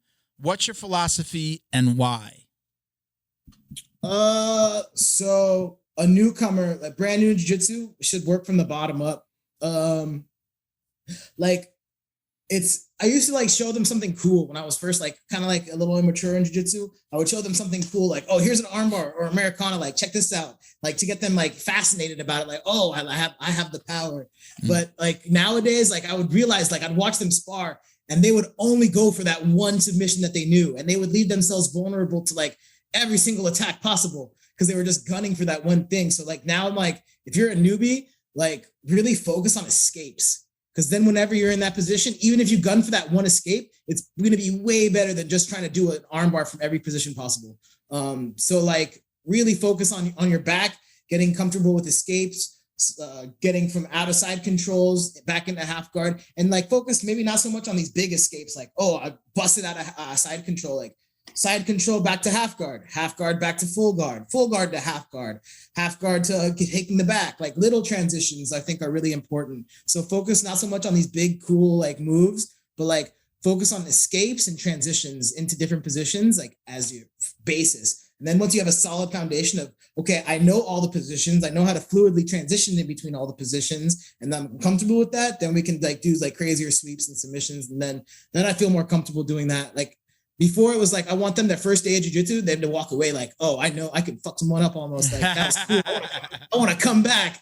But nowadays I'm like, okay, yeah, but during sparring, they're going to fuck themselves over because they're only going to go for that Americana, like, and from positions that they shouldn't do it. So it's like, kind of weighing that out still. So when I get it, like, I'll grab, like if there's especially if they're a bigger guy, if there's a white belt and I could just, okay, hey, you know, you see the belt tied all the way up here. You're like, yeah, first like it looks like a bow tie. It's so high. You know, I'll usually, again, especially if they're big, because I'm pushing 240. So I'm usually going to grab that person. And regardless of what the coach is doing, as soon as we go to like, you know, we're going off and supposed to drill that move, I'll get them. I'll say, let's, you know, first day, first week. Okay. Have you worked on this? All right. Get into my guard, and I'll just show them how to break the guard, side control, mount. And then, you know, we switch, just keep on going back and forth. And I think like sometimes I find it's not the coach's fault. He's got a big class. It's like kind of like just you get thrown into the mix. I usually like to just go over those basics with them. And then I think they're very appreciative of that because they're just like, wow, yeah, I can't do that. What's a back take from turtle? Am I the turtle? Who's the turtle? You know, so I see that in their face. And I was lucky enough. I was like the first student, really the second student at my school when I first started. When I first started as a white belt, it was a family friend. He had a female student that was like the wife of one of his friends, but like she didn't last like more than that week. Like I think she just like, hey, I'll be your first student and come and train with you when he opened the school. And I came right after that. And I was very lucky that it was me and him, me and a black belt for like, amazing. Yeah, 2 hours a day, 6 days a week. He was taking me to like other schools. And then we slowly but surely got, you know, we got our first student, our second student, our third student. So I had this time where I would just work with him. So it would be like he'd show me basics and he'd show me what he'd want. And I tell this story all the time. I started watching right away. I was like, I need to find videos. I need sneaky jiu-jitsu submissions. I used to swear to God, I tell you, go on YouTube. Extra sneaky. Yeah. If there's a listener out there who like wants to get that one guy that's always beating up on him, just go to YouTube and type in sneaky BJJ submissions, and you're gonna see wrist locks. You're gonna see like baseball bat chokes from like from sitting. And what I found was I started to find these moves like because I was trying to like I wanted to get better against him, and what I found was I would see moves, and in the beginning he didn't like that. He's like, what are you doing? Where'd you learn that? Because I didn't teach it to you. And I started to bring my iPad, and I'd be like, oh, look, you know, like I saw that here. And in the beginning, he didn't like it, but then he started to embrace it. We would do his class. And again, we'd start to get students in. And then he would be like, okay, what do you got? And I'd be like, okay, I saw this cool move. And, you know, how do I do this? Like, I can't figure out how to put my leg there. How would I do that? And he really embraced it. And then it became a thing. And again, right from the beginning, I was like on YouTube. I was Jason Scully videos were my favorite. I started to, I won my first tournament with like north-south, but I was just like laying on the guy's face. My gut was on his face. And somebody called it a north-south. And I was like, I need to know how to do that better. And I started to find Marcelo Garcia videos, right? So I liked all that. But I mean, it's just, how do you feel about like, I mean, you're putting out videos. How do you feel about kids that are out there, like they just go learn something and then they come do some crazy move in the gym? Do you usually try to get a handle on that? Like, hold on one second. Show me what you're trying to do. Let me help you. I mean, yeah, that's part of the fun of it. It's like, again, like, okay, what's your purpose? Are you a hobbyist? Are you a competitor? If you're a competitor, maybe not, because then you don't want to learn something that you're going to try and that might not work. You might want to focus on just like the high percentage moves. If you're having fun, then yeah, go for it. Like if your instructor is not going to teach squid guard because he doesn't, that's not his game, then should you not learn it? No, you should go out there and learn it. And I'm like big into the community. I'm like, oh, it's not like, oh, just stay here. Like I think the Brazilian term is like kyonchi. It's like if you go visit a lot of places, like a nomad. But I feel like, I mean, I came up with so many different instructors at that little Muay Thai school. And again, like I feel you on that. Like having that one-on-one contact builds you up, especially in the beginning. Cause like I was at a small school with not that many jiu-jitsu students. Everyone did Muay Thai. And so having like a full Gracie black belt from Brazil be there for you every single day of the week and like work with you and like really fine tune you is amazing. But I also feel like getting out there and having so many different like flavors is really important. Cause like, if there's so much to jiu-jitsu, It's like saying you like food, but only eating American food or Italian food your whole life because like that's all you knew. But it's like, dude, there's so much more out there. It's like the same principle with jiu-jitsu. There's so many different styles and aspects and looks that like I've had so many different amazing instructors and each one gave me a different piece, you know? I kind of laugh a little bit about, people who before the pandemic, they would shit all over like videos or make fun of back in the day, Gracie University and, you can get your blue belt before you've even kind of stepped on them. I believe if I'm not mistaken. Right. And those same people trying to get like do online classes and put out videos. Like it was like, cause they were forced into it and like, they really saw the light. And some people still fight that, but it's just, for us, I know for our world, I don't know if it's like this in karate or in other disciplines, but I know for our world, it's just crazy. I mean, it's just like you could really learn. I don't want to say you could really teach yourself, although we've had some guests on that talk about that. Like I study and I look at stuff and I study video and I figure out moves. And Mikey Musumeci talks about this, like, I figure out a move and then I've got to, I latch onto it and I'm trained 12 hours in a day just trying to figure out that move. And it just wasn't always like that. And so many guys would fight. And now that's just, it's the way that jiu-jitsu works. It's the way that this world works. We're all on social media. We're all going to see something cool. We're all going to be like, hey, where'd you learn that move? Video last night. I was on for sure. Rabbit hole. I just went down this rabbit hole of sneaky BJJ videos and I found this thing that I like. And again, I always talk about Jason Scully because I love those videos where I might have mentioned this to you on the phone. Like 53 arm bars or guard submissions from the bottom in 5 minutes and 89 leg locks in 12 minutes, like these crazy videos. And it was never about learning all of them. It was about just kind of going, man, I'm always there. And that's what I use them for. It's like I'm always in this position. Like right now, again, because I'm pulling guard a lot, I'll go back and watch the Jason. It's like 53 like submissions from guard. And I'm like, man, why aren't I doing that basic move? Grab the collar and get an arm. Like it's just the craziest stuff. But I grew up in jiu-jitsu on the videos, on learning stuff online, and I could never figure out why people didn't like it. Some people say, like my co-host Miguel, he's not, who's normally with us. He says, part of it was like, did teachers think that they were going to lose their students? If I'm not teaching them that. I'd rather tell them not to go to another gym or not to watch than for me not to have an answer for them if they come to ask me how to do this thing. How do you do this leg lock and not know? Like I agree with that. I think that it's part of that. The crayon stuff, I think it's a lot of times people like it's a business. Like I said before, right? They don't want to lose their student to another gym that's maybe giving them a little bit more of what they like. So they'd rather, no, don't go train. I get I guess what was the old school kind of thinking, well, I might have to compete against that guy, so don't show him our tricks, right? Is that kind of, I mean, I competed very little, but like at white and blue and maybe once at purple. But I mean, you competed. Do you really feel like it was like that? And it's not like that for you now. If I was competing, I don't know if I'd be doing these videos because like I'm literally right now, again, when it comes to like the videos, like I only want to show videos, like at least for right now, until I run out of these moves, like moves that I use in my jiu-jitsu. Cause like they're not gimmicky. They're not like, who's going to talk shit? Like, oh, that doesn't work. And be like, nah, bro, like I use this every day. So it's like, I only want like I've only been doing it for so like the short period of time. So I still have like a list of moves that I use all the time that I'm still like waiting to put out. But I only want to show things that I feel like are effective and like that are not like gimmicky. I'm really big on like not just being gimmicky, but like being fun and effective. Do you really feel like you would ever run out of moves? I mean, because it comes to a point where it's like, okay, I do these moves and I do like these like moves, like these are like this is my game.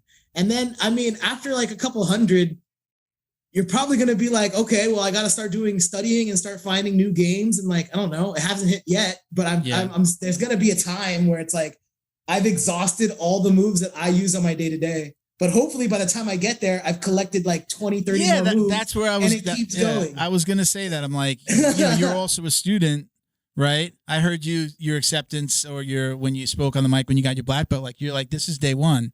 I'm starting now. So I mean, you're going to learn so much more stuff. And it feels like day one. I got my first day after I got my black belt, came in the very next day to train. And who showed up? 6-time world champion Antonio Braganeto. And he was like, hey, welcome to black belt. And he squished me like a bug. and I was like, I'm cross-faced, like he's tied behind my back. And I'm like, this is day one of black belt. I'm just like, so man, it's quite the experience though, but I love it. Yeah. I mean, listen, that's, I think that's, to me, that's the awesome part of this. My wife I'll say it this way. My wife keeps on asking me, like, I've had my brown belt, but I've been hurt for a long time. So I've been training. It's sporadic. It's only a couple times a week. Sometimes only once a week. Sometimes I have to skip because I'll do something though. I'll go weight training. I'll do something else. I'm not just sitting on the couch waiting for myself to get better, but she'll be like, hey, when do you, she's always asking me about when am I going to get my black belt? As I've progressed, like I know people say this, I don't care about the belt anymore. Yeah, exactly. It's not like when I was white, man, I can't wait to be a black belt. I said before, joking around about the like being called professor. I mean, that's a cool aspect of having it. And like, I think about my wife hearing somebody else call me that and my mind goes to that. But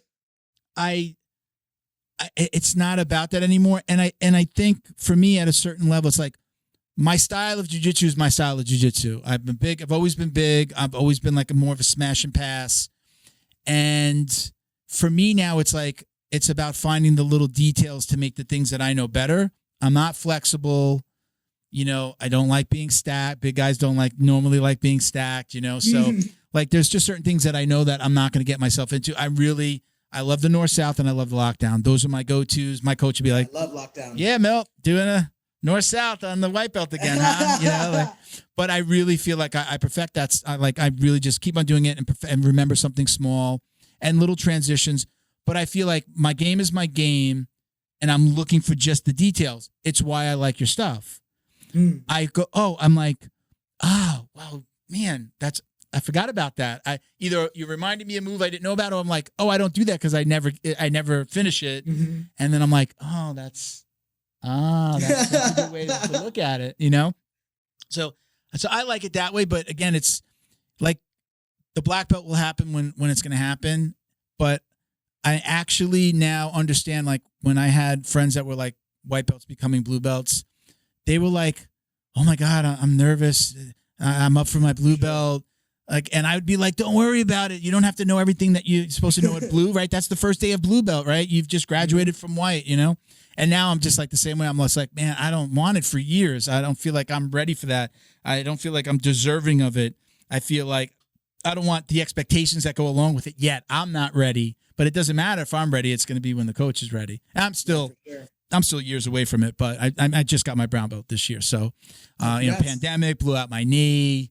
Blew out my knee the day before my company went into quarantine and we started working from home. So it was like Sunday, I trained on a Sunday, blew out my knee Monday. I was sitting there with a computer on my lap, leg up. Oh God. And so it had like 9 months. I couldn't train anyway. I couldn't lift. I couldn't train. Just doing little silly little knee exercises and shit. But yeah, so I lost a lot of time. I was supposed to get my brown belt in July, the first July of the pandemic. So I would have had my brown belt then. So then wound up coming 2 years later, So pretty close to 2 years later. So anyway, so okay, so let's get into this next question because I something that I'm kind of super interested in. I told you I like to kind of hear about people's lives around jiu-jitsu. In what aspect has jiu-jitsu influenced your personal life? What's changed for you because of jiu-jitsu? What's changed for me because of jiu-jitsu?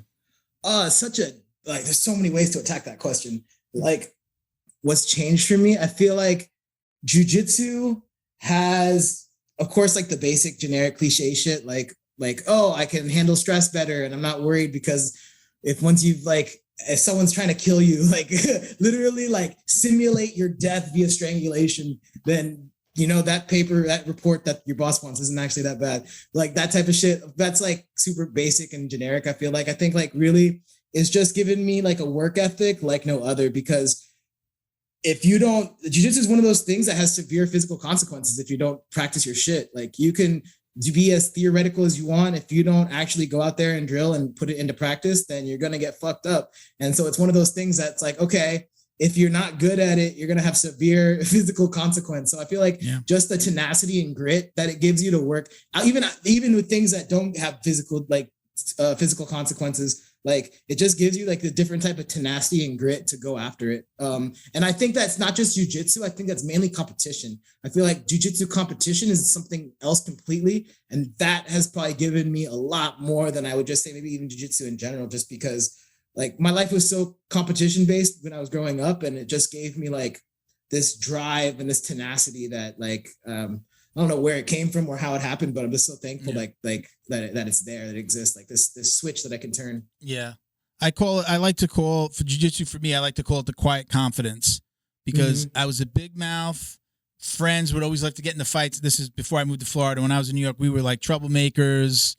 My buddies, like, sleeping with everybody else's girlfriend, like stealing girlfriends and shit. We'll just say it that way. And like we used to just always get into scuffles and fights. And I thought I knew how to fight until I started to do jiu-jitsu. And then you understand like, oh shit, if somebody grabs me, like they don't have to throw a punch.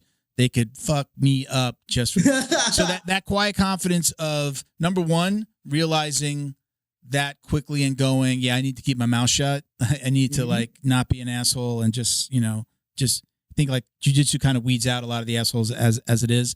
But also just like being able to walk into a room and feel more confident about yourself. Like you're not, when you're a kid, you're worried about like, oh, there's a bully here or somebody that I don't like. And it's just like walking into a room and really none of that matters, because again, what it's like to be strangled, but that you could pretty much take care of yourself. So again, I call that the quiet confidence. I think especially for kids, that happens with kids a lot, right? Kids that change jiu-jitsu, they all of a sudden, parents are like, they're doing better in school. They have more friends. It just changes because they've gotten this confidence that they wouldn't have had, otherwise. They're getting thrown on the floor, by a girl in class, or they're throwing a tough kid. One of the original co-hosts from the show, his son got into a fight with a kid who, I guess essentially at that time they were calling him a bully. He got into a fight with a kid at school and was able to take care of himself. I think he like took the guy down. The guy was the bully. The son was like smaller, skinnier. They are now both training at my school. Oh, wow. And they're friends. That's amazing. I think like that's the beauty of jiu-jitsu. Something like that where, people that were in a fight. I mean, I've had a scuffle with a training partner, and because of jiu-jitsu, like it really it squashed it. Like we got into a little something on the mat. We were supposed to be doing catch and release, and he wasn't releasing. He wasn't releasing, and I got a little upset, and we almost got into it. And he cuts my hair once a week. He's my barber. But it's because of jiu-jitsu. That's how it happens, though, man. That's like you make your best friends sometimes through these weird situations like that. Yeah, I see him every week. We bullshit. We're always, I'm sitting in the chair. We were talking about jiu-jitsu the whole time, and it's just like that. It's like it never happened. We talk about it a little bit. Yeah, remember that time? Remember? Yeah, I know you fucking tried to get me that triangle catch and release, Alex. What the fuck? Community and confidence, I think, two big things that you mentioned that are just amazing that jiu-jitsu gives you. Yeah. And I mean, at least for me personally, that's like kind of like generic as jiu-jitsu, like in a big general aspect. But growing up with Kurt, man, like his jujitsu and his lifestyle and his bigger than life like aura that he has, it's like it made me to like showed me to have fun and like enjoy the moment. Like you're here to have fun. It's like you're here to have fun. Like that's one thing that I try to like show and like say like I'm really grateful and like jiu-jitsu is amazing because it's given me so much fun. Like we think we take that for granted. Like jiu-jitsu is so fun. Yeah. Where do you? This is we have like a little. We call it the drill down. Now we have like a little segment at the end, but I really want to hear the answer to it now.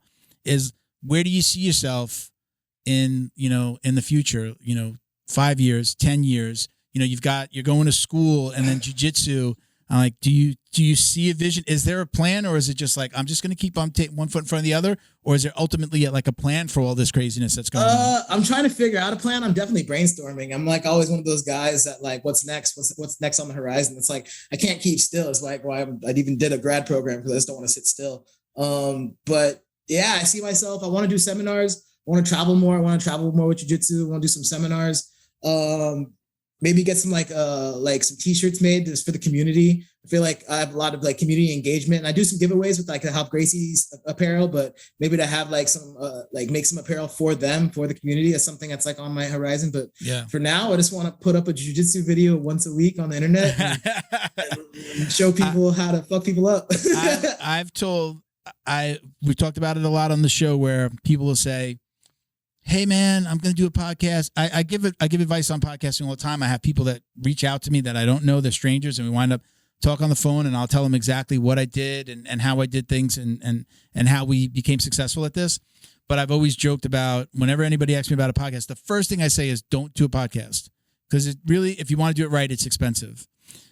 But this is the first time I'll probably say this. I see you at some point in the future with a podcast. I mean, you got this audience that's probably already, I mean, again, with the questions that I see here, the engagement that you have, the videos that you put out, your personality, like people want to see you more.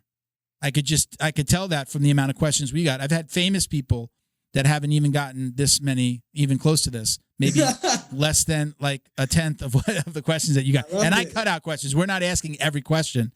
But I mean, I see that like you're probably one of the first people. Like Rogan does it all the time. Man, you should do a podcast, right? This is the first time I'm saying like I see you in my mind.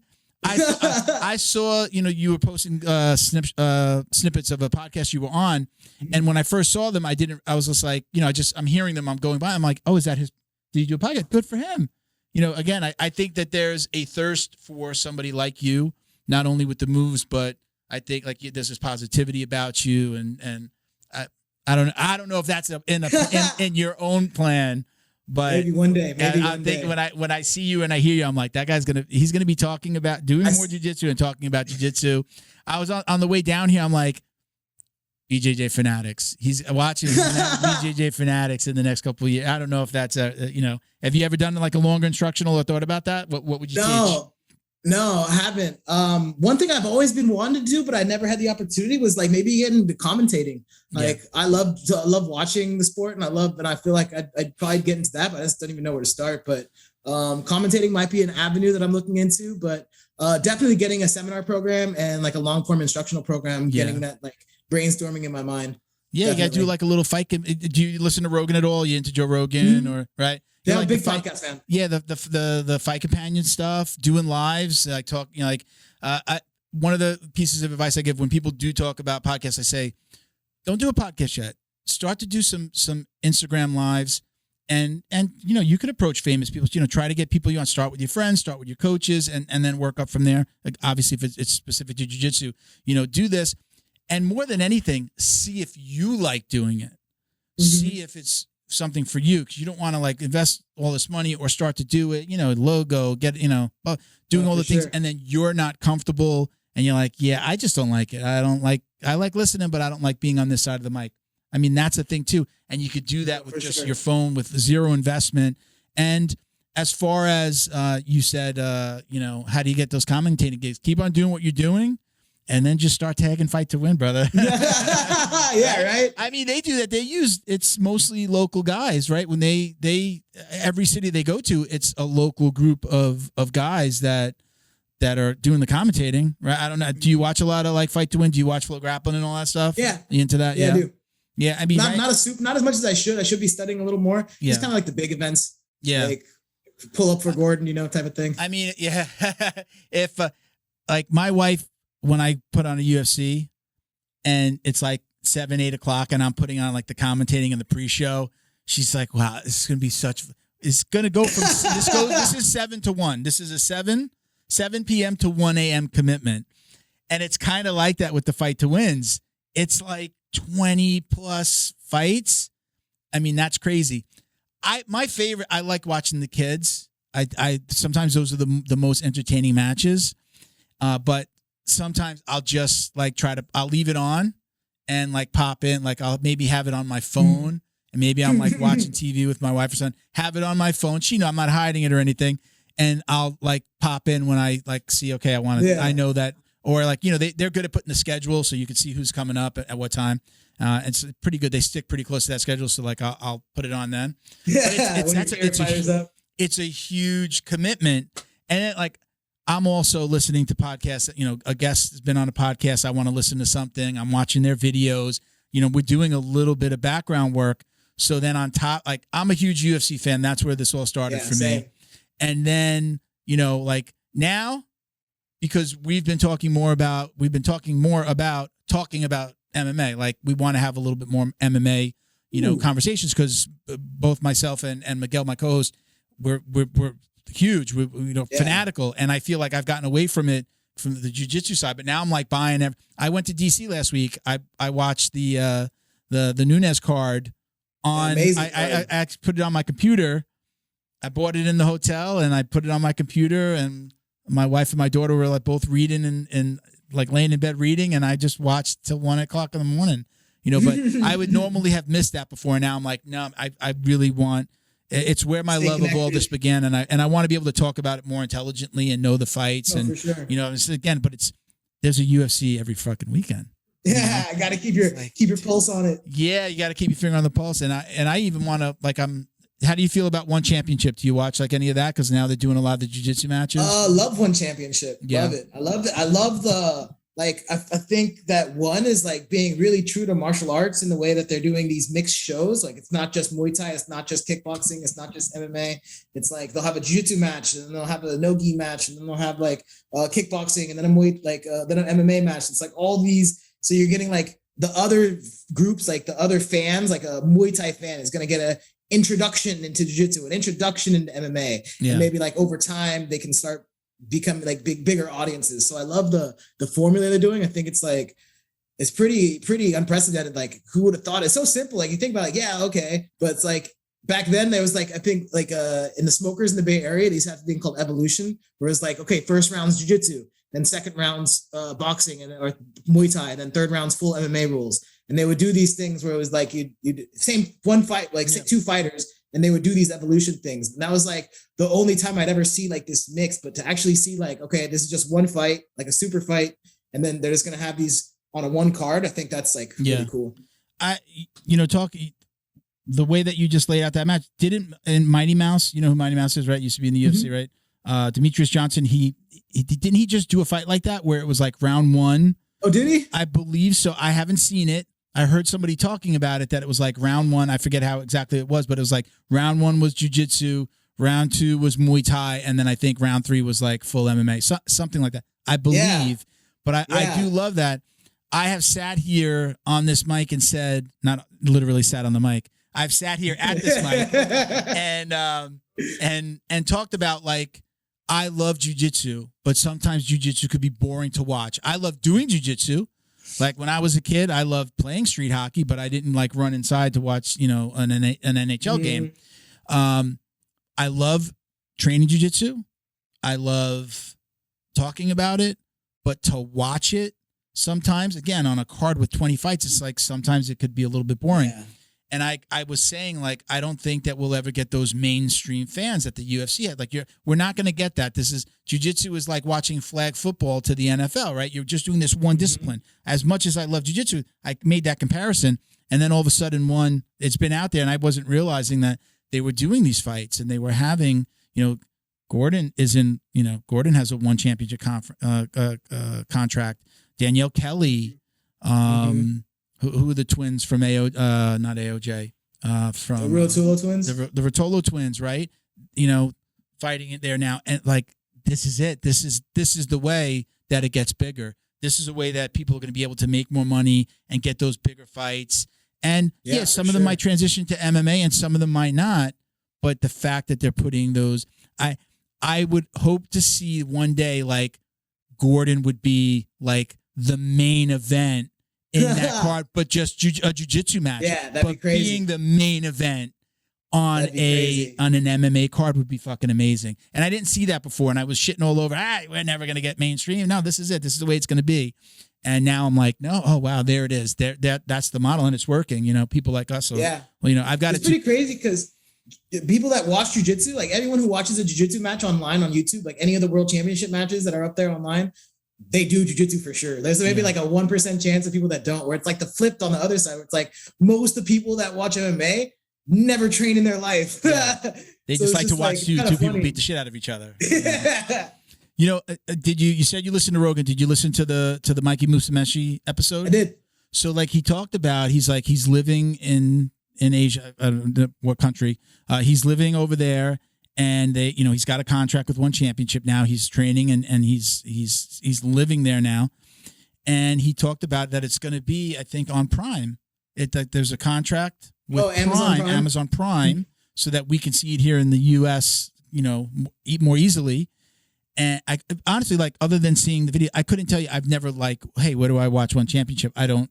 I usually watch One Championship in my Instagram feed. Yeah, the highlights, right? Well, now we're gonna have it on Prime, and I'm like, this is it. So It's happening. The thing that I thought wasn't gonna happen is actually happening, which I think is freaking amazing. So, all right, let's go on to the next question. So this is I'm gonna turn this more into a jiu-jitsu question. So. Connor 7775. Who is your biggest inspiration in life? That was the question. I'm going to say, but in your personal life and in jiu-jitsu, who are your biggest inspirations? Inspirations. Going deep now. Yeah, I mean, of course, in my personal life, I got it. Like my mentor, like professionally, academically, and even like in life, has been my judo sensei. He's always like had my back, and he's always been like a person that I've always like respected and looked up to. So like I've always admired him. Kevin O, if you're listening, shout out to that guy. And in jiu-jitsu, like I think my biggest people, like I guess Gracie has always been like my top guy. I've always looked up to him the most in his use of basics. For the new school guys, I've always looked up to the Mendez brothers. Their passing style is like, and to leg drag style is something that like I watch and study them so much, because I even watch like my favorite jiu-jitsu thing to watch. I think it's like 2015 or 2016. It's the Hickson Grace Cup highlights of the Mendez brothers in Japan, just destroying every single Japanese black belt, and maybe in a few Brazilians that like were teaching in Japan. But it was just like, it was bad. Like they were just dancing on him. And I love that playful dancing aspect. So it's like them, like, it's like two different worlds too. Cause it's like, you got like the Berimbolo Kings and like the like different new school style jiu-jitsu guys. And then Hodger Gracie was like super old school, work on the basics. And like, but even though he's like used to the basics, I feel like Hodger's game is so complex. Like being able to hold mount while like on these high level guys, that's the complex part of it. It's like, okay, yeah, the moves are pretty simple, but being able to hold mount on a high level guy for that long and like stay there, like that's so complex. Like it's super hard to keep that. So it's like, there's hope for me. There's hope for me with my basics game. For sure. Basics game. For sure. I think, yeah, I mean, Hodger Buchecha fight kind of solidified that, the basics can still like prevail, Yeah. I mean, Gordon, like when somebody like Gordon Ryan shouts you out as like the king of, like the all-time king of gi, as he shouts himself out as the all-time king of no gi, that's legit, that to get, kind of a shout. I mean, we all knew already, I think, but to get that kind of shout out from somebody who's the king of the other side of it, and no, for sure. It's amazing. Any thoughts on Gordon Ryan? Love him, hate him? How do you feel about So I like him. I'd say I'm a fan. I root for Gordon. I'm a big fan, like the whole like Danaher Death Squad, all them. Danaher's amazing as a coach. Like I love his. I was a philosophy major in my undergrad in college, so like I definitely like can like relate to him since he was a philosophy student and like almost a professor. So like just how he breaks down and even his words, like the words he uses, like it's just so like his like.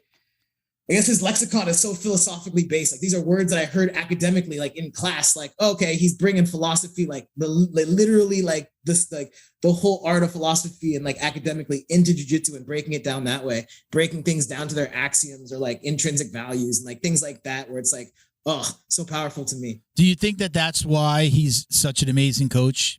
Not just because of that, but that really brings a lot to the table, having that philosophical look at the world. I think that makes him a great personality. I don't know if that necessarily maybe that helps the students and he breaks things down to their essence and their like foundational principles and like their first principles. Someone talked with me. I was talking with Mike Morrell. He's the owner of the Cave Academy. He's one of my brothers. I train with him all the time. And he was talking about like, yeah, you can learn a million moves and go move for move. Oh, if you do this, you do this. Oh, if you do this, you do this. But if you just break things down to their principles, like, if you're on your back in half guard, you can't move. If you're on your side, you can move. Like that's a principle. It's not necessarily a technique. It's a principle. And if you just start having all these basic principles down, break it down to like the axiomatic principles, then like you can really start to like, you don't have to know all these moves and you'll be able to fly through people because you have a really good set of principles. So like, I feel like Danaher kind of open people's eyes to that, okay, let's start looking at first principles instead of just move for move. He does teach moves too, but also gives you that look of, okay, let's learn principles so that we don't have to memorize a million moves. We can base our moves off of these principles. One of my favorite, to this day, one of my favorite Rogan podcasts was when Danaher was on. I think he was the one that he was wearing the green, like a green gi. And he broke down, if I'm not mistaken, obviously it was Gordon. He broke down the Gordon Cyborg fight.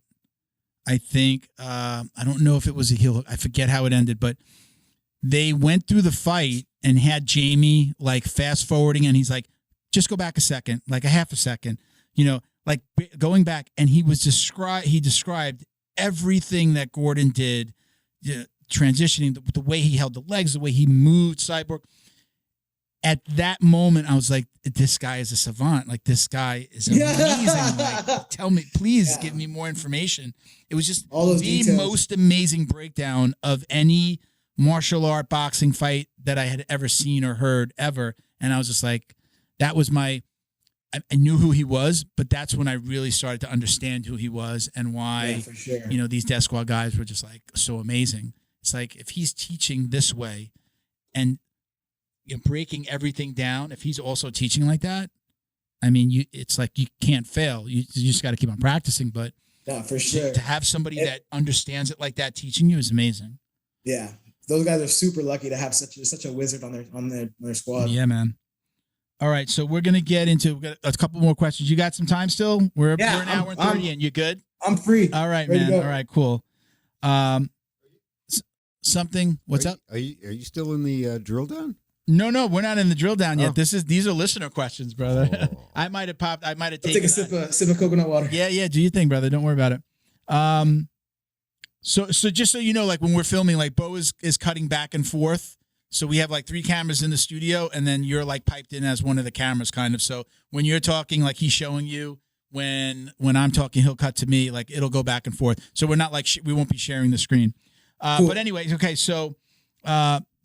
When was it that you knew you fell in love with jiu-jitsu? Something a little bit more simple. And let me, the screen name is, I don't know how this is going to, La Puta Vaca. If you know any Spanish, I don't know about that's maybe not the best thing. But okay, when was it that you first knew you fell in love with jiu-jitsu?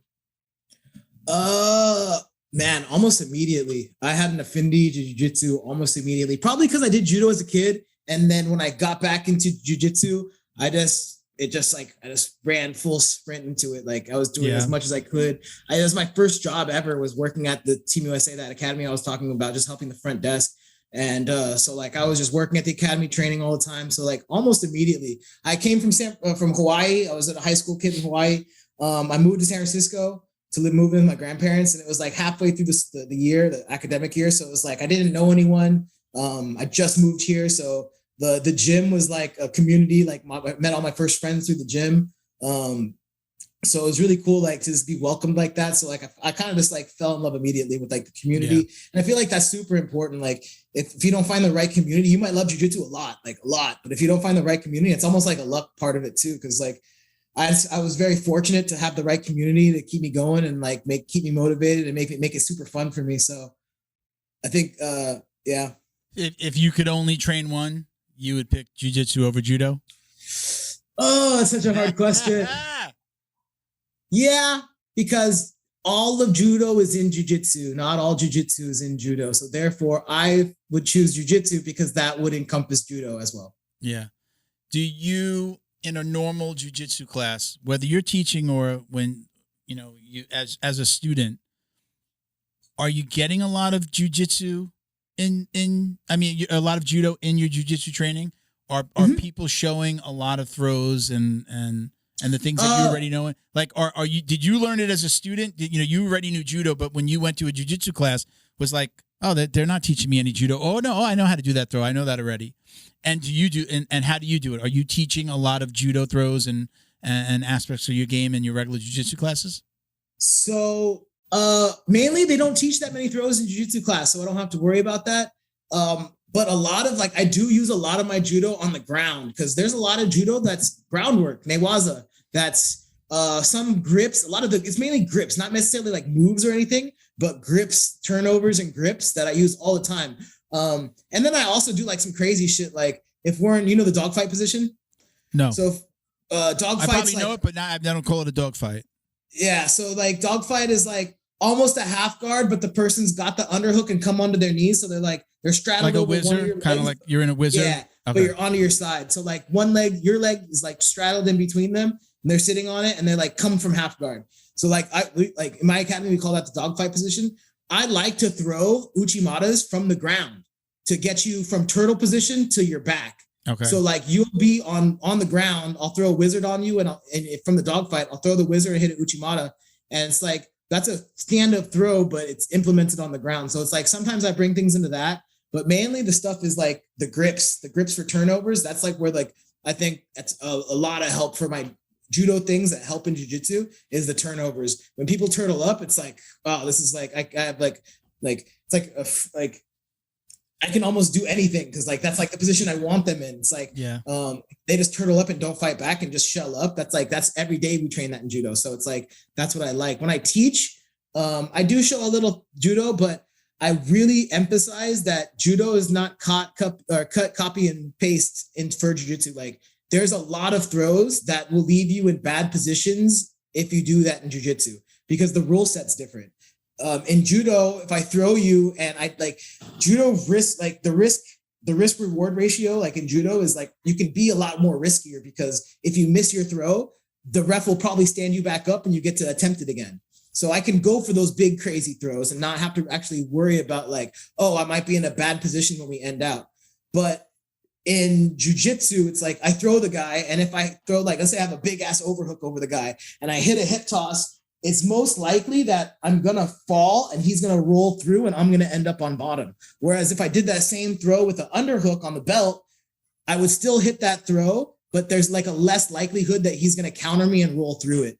So I feel like knowing those two things are like really important to like, don't just teach judo and be like any judo throw will work because that's stand up. No, it's like, look at the rule set and look what's good for that rule set. So like, I always teach judo. Like I'm a big fan of underhooks. And sorry, something outside. I hear it's like something through the window. It's cool if I close the window real quick. Yeah, go ahead. No worries. Sorry.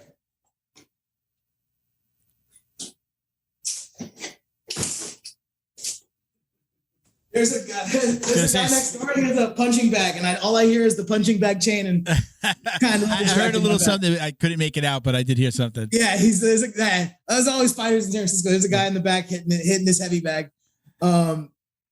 But yeah, sorry, got lost in the sauce there. But when I teach judo, I don't want to show them just like any throw. It's very specific to what's going to land them in a mechanically good position when they finish the throw. So I'm always big emphasizing on underhook is life when it comes to throws.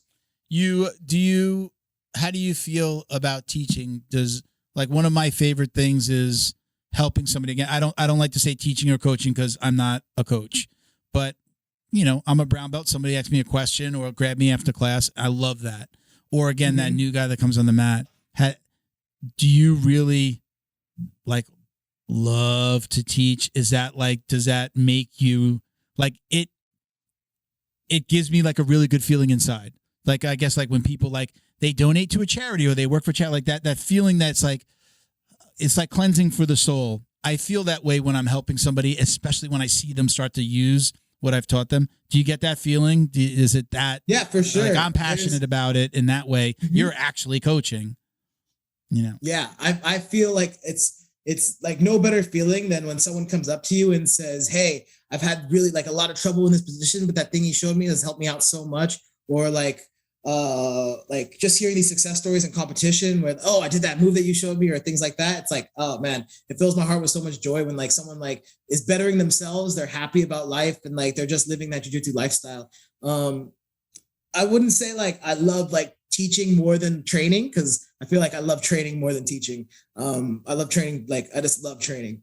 So like sparring session is like, oh man, I wish I had more energy to like, because even like I did 2 sessions today already. It's like my brain is, oh, well, what if I tried this? What if I want to try this next time. So it's like, man, I wish I could like split myself and like train more so that I can like get all these things that I want to figure out and try. But I do love teaching. It is a high passion for me. I love helping other people out. I think that's one of like the main things. Is not so much like showing them jiu-jitsu. It's like I just love helping people out. Do you see yourself ever owning a gym? Is that, again, I know I've asked you a couple of times like future plans and where do you see yourself? But is there a gym in there somewhere?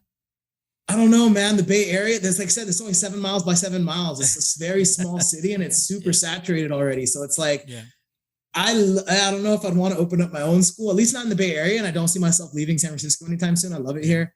So maybe if I left San Francisco, that's a possibility. But in San Francisco, there's already plenty of gyms, I feel like. Yeah.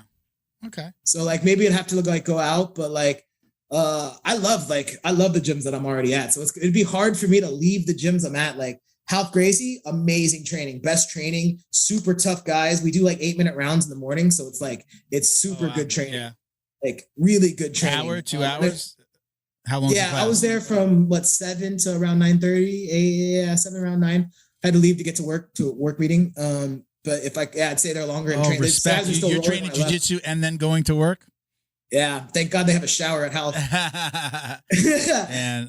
and then on my lunch break, I went to go teach a private lesson in the Sunset. So it's like, man, this jiu-jitsu everywhere. Yeah, my favorite day of the week, especially when I'm not hurt, is Saturday, because Saturday and Sunday, because it's open mat, no gi on Saturday, gi on Sunday, and it's 9 on Saturday, 10 on Sunday. I love getting my jiu-jitsu done in the morning. It's like the rest of number one, the nap after a good jiu-jitsu session in the morning is wonderful. Like the best nap you could ever take. I wish I could indulge. But then, I like getting it out of the way. You know, I have the most energy in the morning. After a long day of work, I like try to get in a nap, half hour, and then get ready and go to jiu-jitsu. Like I said, I'll stretch at home and get, maybe have a little coffee or something like that. But it's not the same. I'm tired, man. I'm just like, hurting sitting at the computer all day. So I love Saturdays, man, when I can get out of the way in the morning. And there's some guys that do try to train in the morning, but it's never a lot. Like there's a couple of black belts that have the keys to the gym and they're allowed to open in the morning and have a session with some guys or go there by themselves and work out. And I'm like, I've said a million times I'm going to go, and I never go. Not during the week. It's too hectic. My mind is right in work mode. But Saturday and Sunday, I can wake up. I'm not thinking about work. Have a banana, grab a coffee, go to the gym, and it's like the best day. Yeah, hell yeah. So I'm jealous of you guys that could do that. I've never been able to do that, man. Never been able to like do it and then go to work. It's just like try to make it happen when I can. It's pretty hard to balance it all, especially like, man, I get out of the cave sometimes at like maybe 9, 10 o'clock. And then get home. It's like 11, you shower, eat something. And then it's just like, oh, I got 7 a.m. trainings again. So it's like, it's hard to balance it all, but man, it's so worth it if you actually get it done. Are you like somebody like I run because of work. My entire day is like scheduled out. Like I'm going to be on this call at this time. I'm going to reach out to this person at this time. I got to jump in the car at 4 to head to Miami. Like my day is almost like scripted. Are you like just, or as you got to wake up in the morning, jiu-jitsu, go to work. Are you like that with your personal life and work? Or is it just fly by the seat of your pants? I'm actually pretty fluid, like as it goes. Like my work is pretty scheduled. Like my meetings and that such, like that's pretty like set and rigid. But when it comes to training, it's like, how do I feel? Am I going to go? Like, that's again why I don't know if I'd want to open an academy right now, because I love being like, it's all Half Gracie family, but it's like, okay, my friend Mike owns a gym in Pacifica. My friend Basilio owns this gym over here in this neighborhood. Do I want to go train with these guys? Do I want to go train with these guys? I'll stay at Health tonight, or I'll go to the cave tonight. So having all these options and like is just too amazing. Did they? I know we talked about it before, but did anybody ever give you a problem? Like if you wanted to go to another gym, so like, did you have to ask? Old school way was at least tell the coach that you're going to go train. Like you don't want your coach to pull up Instagram later and see a picture of you training with someone else. And like, he hasn't seen you for a week. It's like, did my student just leave? Did you ever have to ask? Did you ask permission or let them know? Or it's just like, nah, man, they let me go where I want to go. Yeah, I've never asked for permission, but I've kind of always kept it within the family. Like the owner of the cave, he's a Half Gracie black belt, and we were judo black belts together. We did judo at City College together. The AB MMA spot I was telling you about, Basilio's a Half Gracie black belt, so it's all within the same family. I'm not like going to like different crazy academies. I went to San Jose's Half Gracie 2 days ago. I'm kind of staying within the Half Gracie family. But if I travel, like whenever I travel, I bring a gi with me. Like anywhere I travel, international. I did a study abroad, and like I was only allowed like a certain amount for my suitcase. I made sure my gi was there. Like when I went to Europe for study abroad. But like even now, like any vacation, anywhere I go, I always bring a gi. So like I was in Santa Barbara a lot, and I used to go to the Paragon Jiu-Jitsu Academy down there. And those guys are like completely different affiliation, or like they're not even like part of like the Gracie. They're like their own thing, like with Frangia being Alianza. But like every time I'm down in Santa Barbara, that's the place I'm going to go, because that's like the best training in that area. So it's like, and I love those guys. So it's like, I'm all about community. It's not like I'm Team Half Gracie forever. Half knows that. I know that. And I think that's all that matters. I don't really care if other people say whatever they say. But like, I know where I stand. I know that I'm going to be visiting other schools, but at the end of the day, I'm a Half Gracie guy. Yeah. I used to just like let my coach know, like we talked about it one time, and I got a message on one of our videos that said, ask permission. What are you, 7? Like what? And I'm like, it was never asked permission. For me, I do think that if like you're younger, let's say you're a white or a blue belt, just kind of like respectful to tell coach, hey, listen, I'm going to go train with my buddy. It's not asking permission. It's letting him know. And that's what I always did with either one of my coaches. I've only been to 2 schools and had 2 coaches, and I would just let him know. But my first coach, every Saturday, our open mat was, we went to one school, like a friend of his, or they came to us. So like all the students went there, or they came to us.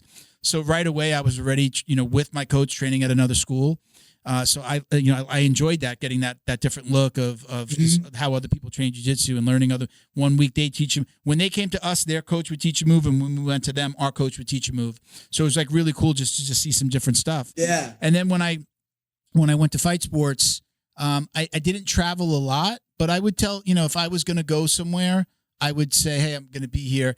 And it was really specifically because I didn't want to just, I'm going to post a picture later. I wouldn't ever want my coach to be like, what is he doing over there? Why isn't he here? Is he, again, I'm thinking about the business side of it more than the like, oh, I've got to ask permission because I don't want him to be upset. More like out of respect for me. But I never traveled a lot. Now I'm just like, if I want to, I don't train in a lot of other places, but I'll occasionally go to a friend's school, and I don't say anything, and he knows I'm not going anywhere. He knows that my heart, I've been there so long. He knows where my heart is, so. All right, listen, we're going to get into our last group of questions. We call this the drill down, where we had actually it wound up being one of my, a white belt at my school. We were looking for suggestions. We used to call this like the, what do we call this? A speed round. And it was never it was never fast. So we had to come up with a new name. So we have Justin from one of the white belts at my school said, hey, you should call it the drill down. Get it? And I was like, I like it. All right, so we're going to use Like it. it. So I might go. Normally, it's about 7 or 8 questions. We've talked about some of these things, so we'll go through some of these. You can elaborate. We don't have to go fast, but Cool. your preference: gi or no gi? Gi all the way. Pajama gang.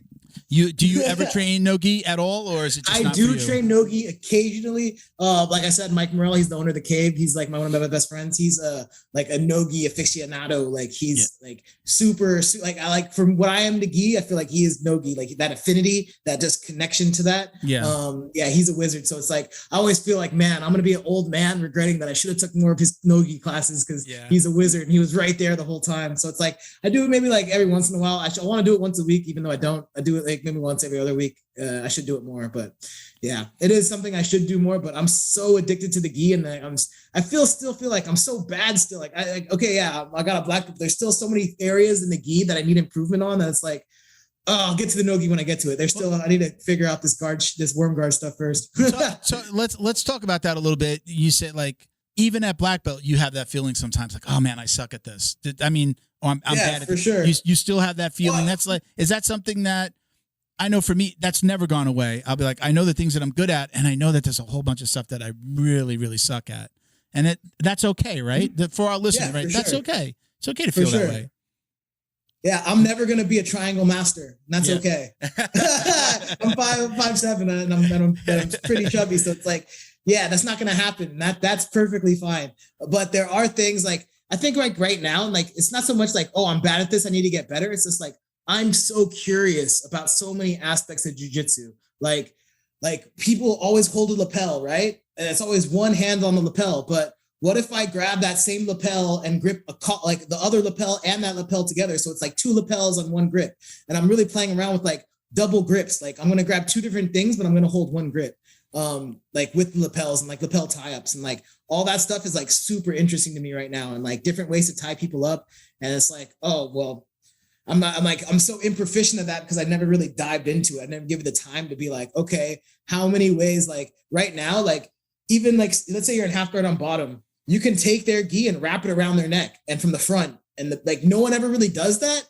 And it's like an unorthodox move. And I'm like, okay, because no one's built a system around tying people up with their own gis or my own gi. And if they defend me trying to choke them with their own gi, that's fine. Their hands are busy. I'll pull out my gi and then I'll try to do that. So it's like, I haven't figured out or seen a system when it comes to all these lapel things. I think the closest I've seen is Mary Barrett Yoshida's assassin choke. And that's from like a crucifix on top position. So I'm trying to figure out like my lapel system from bottom half guard. And like, I'm so fascinated by it right now. And I'm just like, if you check my story on my Instagram, well, it's probably going to go out in the future, but like, if you saw my Instagram a week ago, wherever this comes out, then like, yeah, you'll see how I'm just playing around with these lapel games. And like, I'm just like, super interested and creative right now. So I'm just like trying to figure that out. I feel like, see, that's your BJJ Fanatics video. There's a subject. Right there. Make sure you're taking notes as you're going through that little journey. And that might be the roadmap for your Fanatics video. BJJ tie-ups, BJJ Shibari, whatever they're going to call it. All right. This is a new question. I don't think we've ever asked this as part of the drill down. Music during rolling, yes or no? Absolutely. Do you like to blast the music when you're coaching? Okay. Or at least when you start to roll? I love music and like in general. So you like mentioned always EDM a couple of times. For sure. We have this playlist at the Cave where it's like open playlist. Anyone can add songs to it. So it's kind of cool. Like I'll throw some EDMs. There'll be some old school hip hop. The reggae guys will throw in their reggae. Yeah. So it's like a crazy mix. But the cool thing about the Cave is that there's LED lights and Mike Morrell so we'll run class and it's like lit up like this, like a hospital, like super white light, bright light. And it's like a regular standards class. And then doing situationals, we'll do that in the light. And then when sparring starts, straight from your knees sparring, we'll turn off all the lights and throw on the LEDs. So it's kind of like, it looks like a fight to win without the smoke machine. That's cool. It's just purple and blues and neons and like all these different LED lights from around the academy. Cause the academy is pretty big and it's like covered with these LED lights. So then the music's blasting and it really feels like you're in like a fight to win, which is, I love that environment. We always rolled with music. It was, first school, as soon as we started rolling, maybe he'd have a little bit of music on in the background really low when we first started to, to warm ups and stuff. But Reggae music, everything was blasted. When we rolled, everything was blasted. And my coach was a jokester, and he would he get you into a compromising position and then sing to you a little bit, like sing in your ear. I started to do that a little bit. He did this one thing. It was always from the omoplata to once you're finishing it and you're gonna kind of like move your head towards their head. He would whisper in your ear, "I like your panties." Oh my God! God! Did you hear what I said? That's so terrifying. He would go, "I like your panties," and it was so. But right, it's terrifying, but it was. That was the jiu-jitsu that I came up with. We were able to joke around. Like I was able to joke with my coach. It was like super not like rigid environment. But I mean, I guess it's kind of like, that's kind of, I was there for 2 years. So that's like, I grew up there a little bit. So that's just like, it's informed the way I like my jiu-jitsu, like again, to be taught or my environment. So I love that for myself. And luckily my coach, he does the same thing, especially on open mats on the weekend. He does kids programs and camps and does lots of fun stuff for them. And he's got like two of those big like box speakers with the LED lights around the speaker.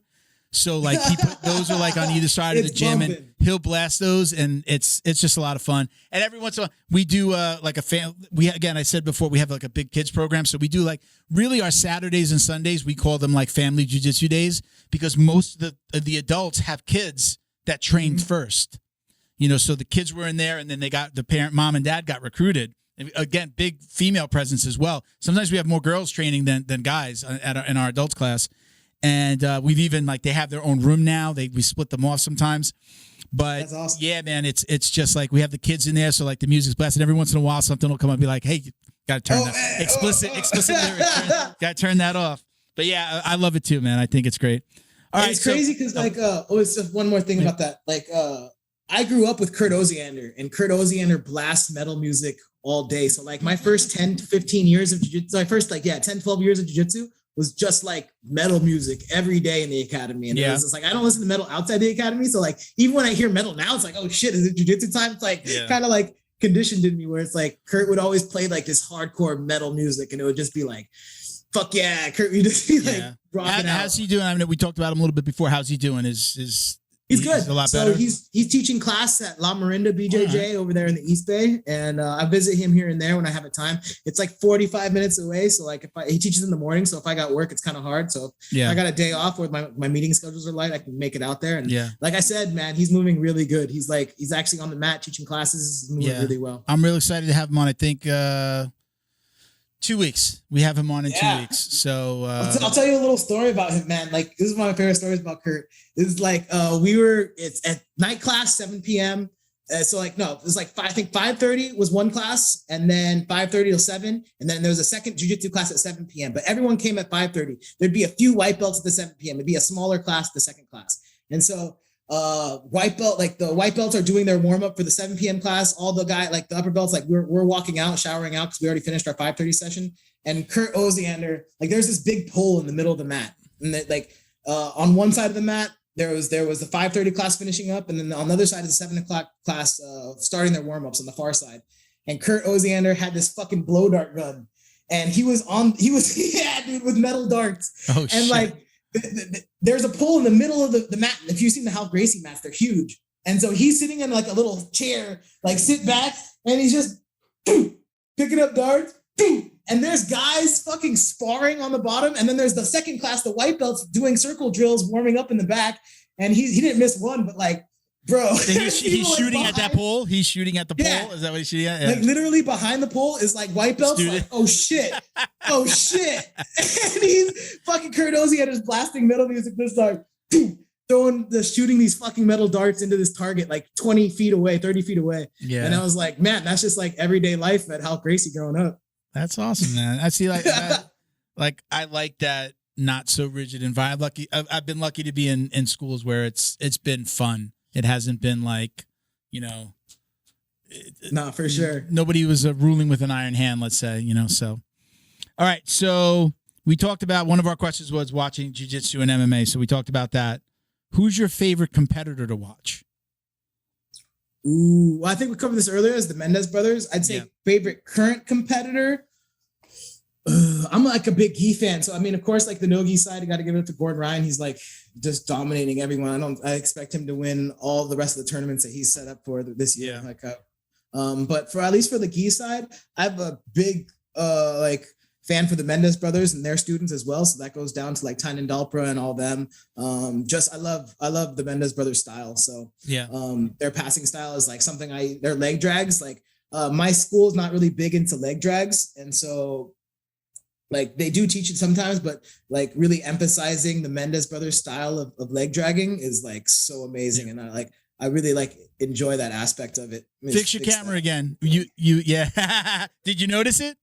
Yeah. Yeah. When I'll tell you, when you tapped on the desk, it popped and it went blurry. So it's like I get like your connection there, whatever. All right. So we got a couple more questions and we're gonna let you go. And again, appreciate you. It's almost 2 hours in. We talked a little bit about your future. Again, you were usually asking about, where does the future hold? But what is your ultimate goal in just the world of jiu-jitsu? What would you say? Like, this is my legacy. What I want people to remember me for. 2 words: have fun. Yeah, like that's really what it comes down to. I want to have fun. If there's one thing I can leave like my mark on the world is that, that jiu-jitsu shit looks pretty fun. Yeah.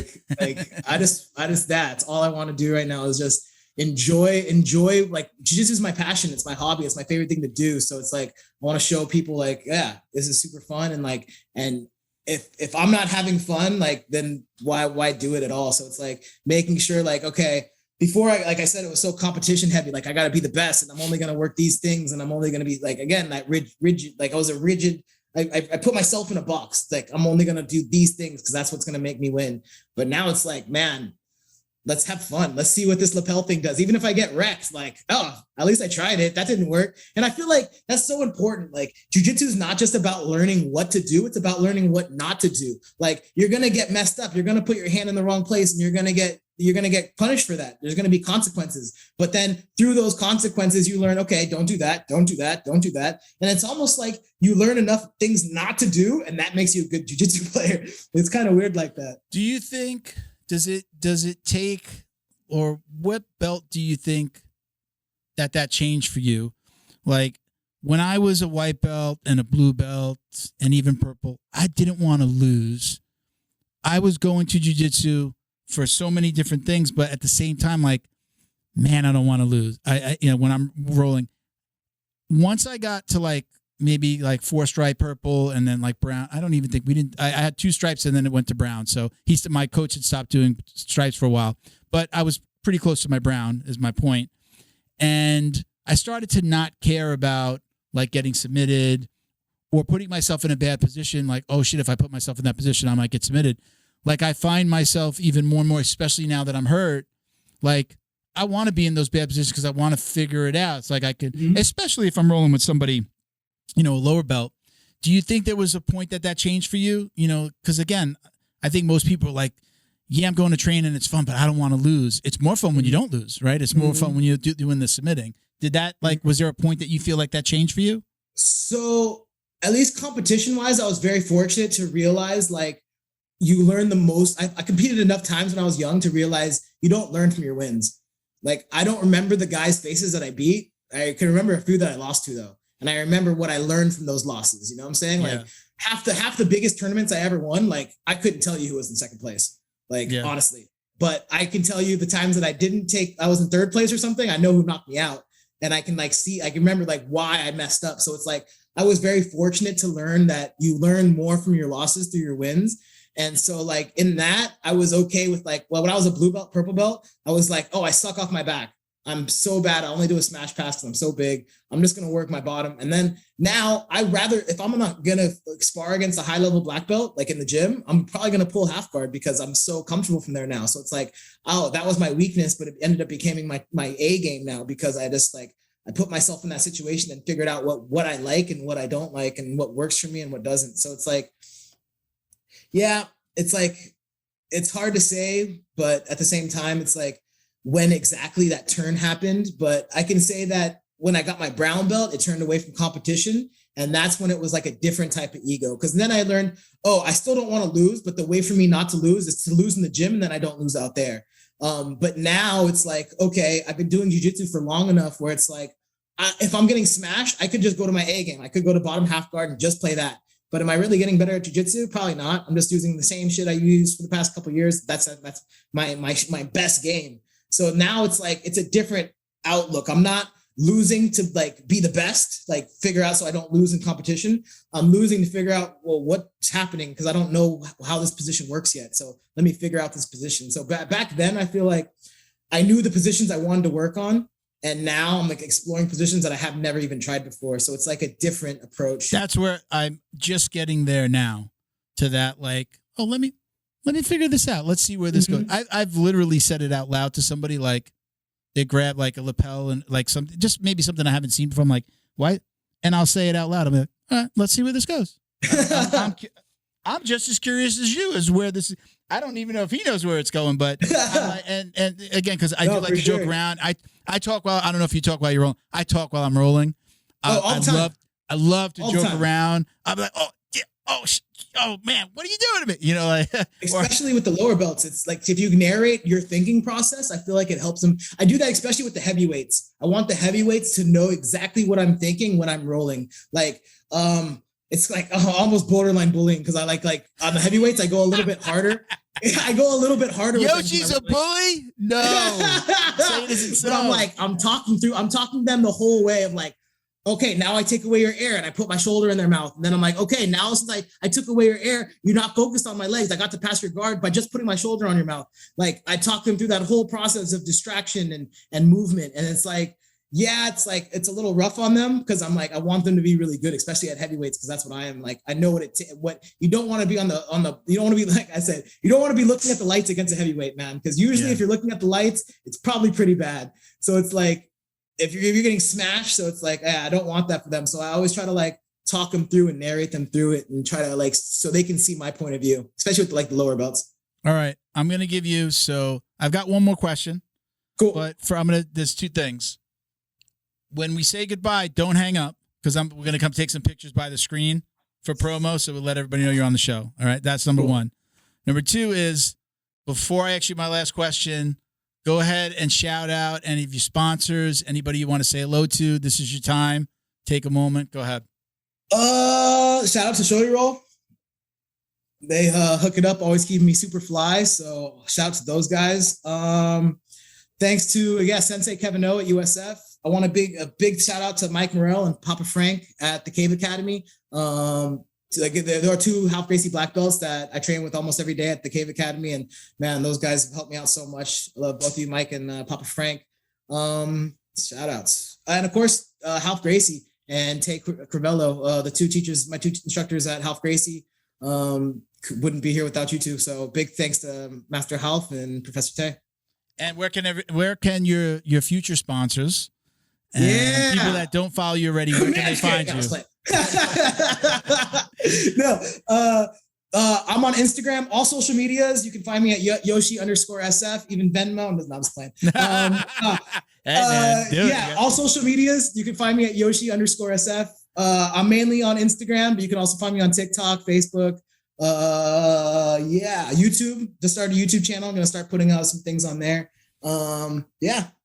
If you ever want to train in the Bay Area, not even joking, hit me up on Instagram. Tell me when you're gonna come up, and we'll plan a training session. I'm always happy to train with other people. Very cool. Very cool. All right. So now, before we let you go, I'm gonna ask you the very last question. Now, I consider this probably the most important question that any gi jiu-jitsu practitioner could answer. Do you or do you not wash your belt? Oh, yes, I do. Not every day, and I haven't washed my black belt yet, but that's still only a couple weeks old. So, okay. If it's stinky, it's stinky, man. If it's stinky, you gotta wash that shit. If it's not stinky, you ain't gotta wash that shit. We've gotten a lot of answers over the years, and we've gotten you're washing your skill away. Legitimately, people have thought that. You're washing the blood of your competitors, the blood and sweat of your competitors, and you want that, you know? And then if you're washing it, you're fading it, and it makes, like, I guess people would fade it to make it look like they trained more, which I had never considered that one. of all the things I've heard, I was like, oh, people actually like, oh, they're trying to fade it. Oh, they're trying to fade it. That's Fade it to weird. make it look like they train more. But I mean, there's no hiding in jiu-jitsu. So I got a fourth one. You wash away the staff and the ringworm and that big dude that you still smell on your gi after you rode with him 3 rounds. Yeah, man. Like, you take all that off. I'm happy to hear that you're a belt washer. It'll be flashing belt washer on the episode. Or what do we put? It's been a while since we put it up. Oh, we do hashtag Team Washer Belt versus hashtag Powers in the Belt. That was the other hashtag we used. But Yoshi, listen, man, thank you very much for doing this. Thank you for spending some time with us. Really appreciate it, man. I throw this invite out a lot to a lot of people, and I really mean it, especially with you. If you're ever in Florida, we founded this podcast on it was originally before COVID. It was roundtables. It was 3 or 4, sometimes 5.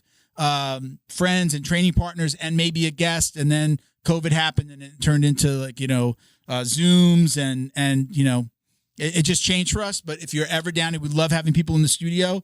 If you're ever down this way, let me know you're going to be here. We'll schedule something, have you come in. Miguel will be here, and it's a different kind of flow when you're close and you're looking at each other. But love to have you if you're ever down this way in South Florida, man. Okay. Love it, man. All right. So like I said, don't hang up. But thank you for being here. We appreciate you.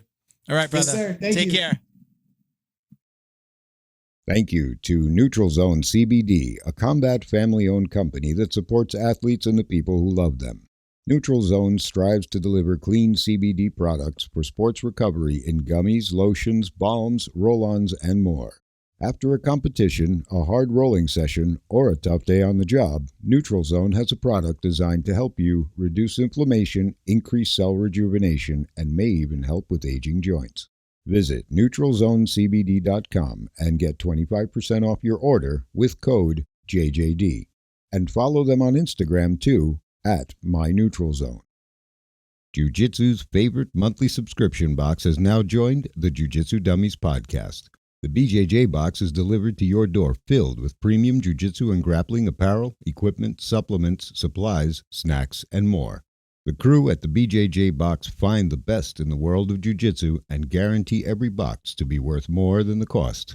Each box includes 4 to 7 items you're going to love. Visit thebjjbox.com and use code JJD10 to get $10 off your very first box. And give them a follow on Instagram @thebjjbox. Special thank you to the crew over at Flow and Roll for all their support. Flow and Roll is renowned for their incredible no-gi rash guards, shorts, and leggings. Flow and Roll has quickly become the premier custom apparel provider for academies big and small throughout the United States. Reach out today to discuss your custom order and ask about their incredible pre-order program. You can send an email to flowandroll@gmail.com or visit their Instagram @flow_n_roll and shoot them a direct message. And yes, they can create an awesome custom gi for your academy as well. Visit flowandroll.com to check out their awesome designs, and while you're there, pick up a Jiu-Jitsu Dummy signature tee exclusively at flowandroll.com. And remember, you'll get 20% off your purchase of t-shirts, rash guards, or gis with code JJD. What did I tell you, Bo? Do you love this guy, right? Isn't this guy awesome? Very cool. Was very cool. Very I told cool. I engaging. I messaged you before I was coming down. I'm like, you're gonna love this guy. He's got a great personality. He's just there's just something about him that people are taking very to. high energy. I mean, Yeah, and you haven't seen any of his videos yet. The amount of shit he does in a day. Yeah, I'm already tired. Just watching. Check out his Instagram @Yoshi_SF, and you're gonna go, oh, I get it. There's just there are lots of people doing move videos and nobody blows up, and gets 10,000 plus followers in just 3 months. It doesn't, it's not. Well, normal. it always happens when somebody's doing something they really like. Yeah. It always happens that way. Oh, I did it just for my friends and stuff, and then all of a sudden the world likes it. Yeah, it's like you just never know what's going to take off. But hit the right note. We appreciate you coming on, Yoshi. Thank you so much. Yeah. We're going to let you guys run quick this episode. That was a long one, so thank you everybody for watching and listening. Again, you can check us out @Jiu-Jitsu Dummies for all the ways to watch, listen, and support. Don't forget to click that bell on YouTube. Get that reminder. Share, share, comment, subscribe anywhere you're watching or listening. It absolutely helps us out. Share, we could do more of these. Have really cool guests on. I'm at Uncle Milty BJJ on Instagram. That's my personal IG. Bo? I am at BADWERKS, Badworks. Badworks. All right, everybody. Thank you, Bo. Thank you, everybody, for watching and listening. Peace, love, jiu-jitsu. Puss.